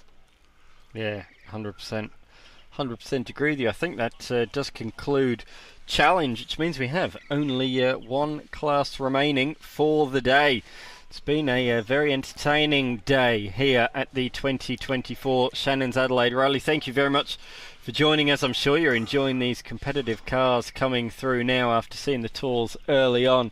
I'm Dan McCarthy, and alongside me, as he has been all day and will be for the rest of the weekend, Nick Lenthal. It's a privilege to have him here on the Streamcraft Media broadcast this weekend. And what a great job the live stream crew are doing once again. They are terrific, aren't they, Dan? They're a small but dedicated bunch of guys, highly skilled. You know, if you could see what we're working with here, that, you know, at 8:30 this morning, none of this gear was here, and now they have, what, 5 cameras plus a drone, probably 9 people. You know, it's just amazing. Certainly is. Certainly is. And we're relying on a monitor for what we're doing because we're a little distance away from that chicane that's on your screen right now. So they do a great job, and that together with a little bit of information from Rally HQ and our producer, we get it done. So we're about to move into another competitive category, but competitive in a different way. Yeah, very much so. TSD, time, speed, distance. It's all about averages and trying to achieve a target time. So it's not about speed like the last two we've seen, trying to go the fastest through the stage as possible. This is more like a regularity tour. So it's all about achieving that time. If you're a second slower than the time that is set, you gain a penalty point. So 1 second per point. 1 point per second you are slower, but the significant thing, if you're a second faster, you get a 5-point penalty. So it's a big slap on the wrist if you are faster than the target time. And last year we saw some ludicrous misjudgments with somebody going through 3 minutes too fast last year and accumulating 985 points in this stage alone. That was definitely a brain fade. But we on the other side of the ledger, we also saw the winners dropping about 40 points out of 30 stages. Now that's amazing. Yeah, 45 it was in total. And on this 19-kilometre stage, they were 2 seconds out. 2 seconds. Now you can't stop. You can't go any quicker than 120 kilometres per hour, but you can't go any slower than 20 kilometres per hour. So you can't just get to the end of the stage and then just stop until it's time to drive in. You can't do that. So what you're doing is you're conscious of this time that you have to achieve. The guy who's sitting in the passenger seat is not only telling you where to go, but he's doing the maths as to whether you're right on time, or you need to go a little bit quicker, or you need to go a little bit slower even, because we don't want to muck up our average. And it's kind of addictive because the people who do this category come back to do it again. And I reckon most of the winners, Dan, over the years have been multiple winners. They've won it again and again and again. Troy and Colin Zeinfeld, for an example, I think monopolised it for about 5 years. And I think last year's winner was a previous winner as well. Yes, I think you could be right. So yeah, TSD, not too far away. Very much looking forward to seeing how things are going to go. So the stage time that they've been set in this 19k stage is 14 minutes and 35 seconds. That's the target that they are trying to achieve. And good news for you, Nick, I have been updated with some current points as I think I'm hearing the first car coming through. So currently, actually it's the drone going overhead that I'm hearing, not a car. So we get a little bit more of a wait for the first cars to come through. So our winners from last year, our runaway winners from last year, Chris Oldacre and David Greaves in their Renault Megane. As we said, last year they were just 45 seconds out at the end of the entire event. At the lunch stop, they were 8 points clear, I believe. So I'm just trying to look. No, they're 1 point clear. So they are. I don't have exactly how many points they're on at the moment. I'll get that at the end of the day. But what I do have is a top 3, and the 511 machine that they are in is leading by a solitary point from the 503 of Stephen Barker and Tamara Bryce. Now, they didn't compete in it last year. They are taking it to it like a duck to water. So 1 point between the reigning TSD champions and the newbies to the class. And it's all for bragging rights too. It is. So how competitive do you reckon that gets when you've got 1 point between you? And it's made up of a whole range of diverse machinery, from our Feta GTVs to a really current GR Yaris, a Megane from last year's winner, an RX-7. So there's just all kinds of things in this, and here they are, I think.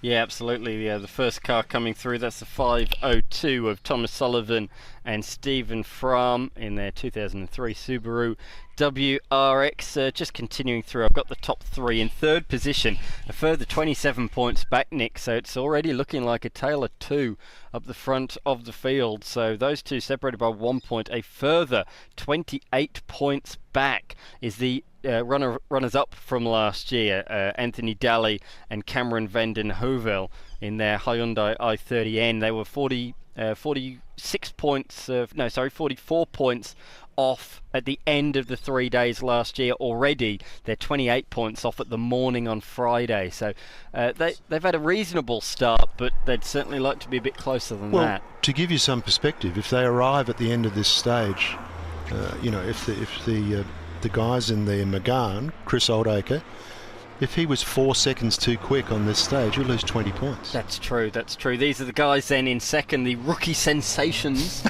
out there on the course. Well, they didn't do it last year. I'm saying rookie. You were going to say this guy's dynamite, weren't you? I say rookie sensations. They might have done it in the past, but I've only called TSD the last couple of years, and they're not a name familiar to me. We spoke about this earlier on, the variety in cars that are competing, and a Ferrari 360 is something very different again. And they're having a great time. You can hear it howling its tyres down there, having a ball. Why wouldn't you? Giving a Ferrari a bit of a fang down the corkscrew.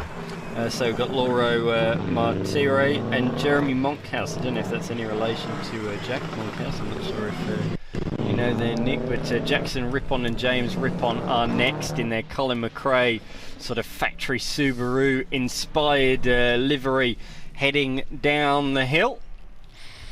And looking very nice out there at the moment. For TSD, unlike Challenge and Comp, I don't have a full list. I've only got the top 3 at this point in time. They're only doing, I believe, end of day reports for TSD. So we'll bring you all the news first thing tomorrow, Nick. We are on that very first stage. First thing tomorrow, another classic of the Adelaide Rally, the Hermitage stage. Hermitage at One Tree Hill. Great stage. It's been run in both directions previously, but it has been a stage since day one, probably since the mid-90s of Classic Adelaide days. But it's running from Seaview Road down the hill and down to our viewing point, which is a very tight handbrake turn junction, and then down a steep hill where you'll pull probably your maximum speed to Snake Gully, and then back up to Hannaford Hump Road. And there goes your Alpha GTV, that timeless Giugiaro design. You can say that name better than me, that's for sure, as we see the little Mercedes now. Seems like we say there's a lot of variety, but the hot hatches seem to be a popular, and just as I say it now, we're seeing a Hyundai N model Anthony Daly and Cameron van der Heuvel, as I say. This is an interesting approach, different to what we've seen so far. These guys look fully committed down this section. They know they might be able to achieve, if they hit this hard, an average speed of, I think you said the competition guys are around 87 k's an hour. They expect on this stage the average speed, the target speed, to be about 70. So if he hits that part of the stage pretty well and can keep an average of 70 through the corkscrew, that means he can just look at his dash through the long fast section that is in the gorge. Yeah, in the gorge. Just look at your speedo, hit around 70, and then you'll be pretty close to the mark. That's my assessment of what they're doing. I don't know if you agree. Whereas if you drive slow here, you average this at 40, you then have to drive the next bit at 110. You're better off trying to do this bit at 70 and then easing off, taking the fast bit at 70. You see where I'm coming from? Well, you could, yeah, but then it's probably easier to pick up time on the gorge because it's just a fast flowing road. So even if you were a bit behind the 8-ball, probably easy to pick it up. But well, these are our leaders, so what are they doing? They're certainly not as committed as the Hyundai guys. No, they're not. And look, we say that the top guys are averaging 87 kilometres an hour down here. It sounds slow, doesn't it? It does, but not on this road. Oh, you know, I've ridden my push bike that fast. But believe me, it is. To get 87 kilometres an hour average when you've got 4 hairpins involved and all the other corners are tight anyway, it's you got to be on your game. Yeah, you certainly do. Just as we haven't really touched on, and we need to, Nick, tomorrow. It's a really, really eventful day tomorrow. Lots of fan-friendly stages, lots of things to do. So if you are listening to the coverage, tomorrow morning, the Bridgewater lunch stop, you can get up close and personal with all the drivers and all the cars. That's at 11:15 from then at the Bridgewater lunch stop, so make sure you get down there. And if you want to come out and watch the Hermitage stage with us on the intersection, I think it's Seaview Road and One Tree Hill Road, but if you go to the Adelaide Rally website, go to competitors, route and day 2, and you'll see a map of the stage. So just go to where the road closure is on that hairpin, about a third of the way through the stage, and you'll be able to drive up that road, stop, park your car, get behind the bunting, follow the instructions of the marshals, and view that stage. And the first tour car will be going through there at 9:15 in the morning. If you don't get out of bed that early and you still want to spectate, try 4 minutes to 3 in the afternoon at Wairoa between Aldgate and Stirling. Plenty of viewing area for you, but it's best to get there reasonably early because the back streets are taken up a lot with parked cars, so you make it a lot easier for yourself if you get there reasonably early. We just saw William and Kim McGuinness, William Kay and Kim McGuinness going through in their Mini Cooper S. From around about 17 years ago, 2007 model. But I think, according to our list, that is the last car through. We'll wait for the next vehicle to go through just to confirm that. The reopening should begin soon after that, but we're pretty much at the end as well, Nick. That's you mentioned Wairoa. That's where we'll be. The second of our 2 live stream stages tomorrow at 2:56. But if you're not around the area of Stirling or Aldgate, there is another fan-friendly stage earlier on in the day at Millsbrook. Millbrook? Yes, Millbrook. Yeah. And first car goes through at 13:17. But you'd have to go to the website and have a look at the route and find out where the road is closed, so that you can watch through there.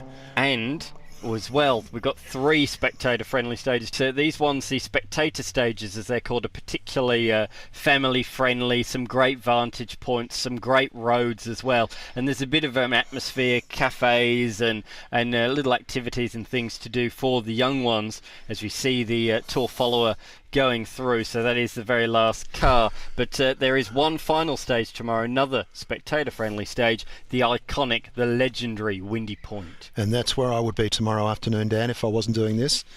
Now what you do is you go to Belair, find your way to Gloucester Avenue, and from Gloucester Avenue just take one of the side roads that will take you down closer to Windy Point Road. I call it Windy Point Road. Blair Road. It's Blair Road. So it's the continuation of Blair Road through Hawthorn and up through Clapham, up the hill. And it's fantastic. You'll find there'll be hundreds and hundreds of people on the side of the hill all the way through that stage. They're great corners. It's a great series of corners. If you wanted to go to the Windy Point Lookout, you'd have to get there super early before the road closes, and the road closes there at 2:15. So you could do that, but then you can't get out. So if you watch on the other side of the road, you're probably better off because you can come and go as you please. And I tell you, it's great viewing. I remember driving down through there a few times with just the rally fans all the way along the side of the roads. Really got atmosphere that stage. And the drivers love it, and they will be going for it because there is a little bit of bragging rights amongst the drivers as to who was quickest down Windy Point. Yeah, absolutely. There is as well to finish things off as well tomorrow. We'll talk about it a bit more, but if you can't make it to the stages or tune into the live stream, make sure you head down to Goocher Street in the centre of the city to see all these rally cars up close and personal. Craig Lowndes will be there as well if you want to see the great man, the 7-time Bathurst 1000 winner. But thank you very much, Nick, for joining us this morning and this afternoon. That's not a problem, Dan. It's been my absolute pleasure. And look, last year the Goodger Street Party brought in an additional $800,000 to that precinct of spend. So get down there tomorrow night. We'd like to see that go past $1 million to those traders in Goodger Street, all the restaurants, the pubs, the coffee shops, all the people that create that vibe. Get down there and spend some dollars and support the hospitality industry for SA. Dan, it's been terrific. Thank you for having me along today. No problem. Look forward to having you for the rest of the weekend. An update on the timing before we go. Alex Rouleau continues to dominate. His lead now out to over 40 seconds ahead of his father, with Oscar Matthews just a further 2 seconds behind. It's very much on the 2024 Shannon's Adelaide Rally. It's been a ripper start to proceedings today. I've been Dan McCarthy, and alongside me has been Nick Lenthal. We'll be back tomorrow with the first stage of the day, bright and early at Hermitage. We look forward to having your company then.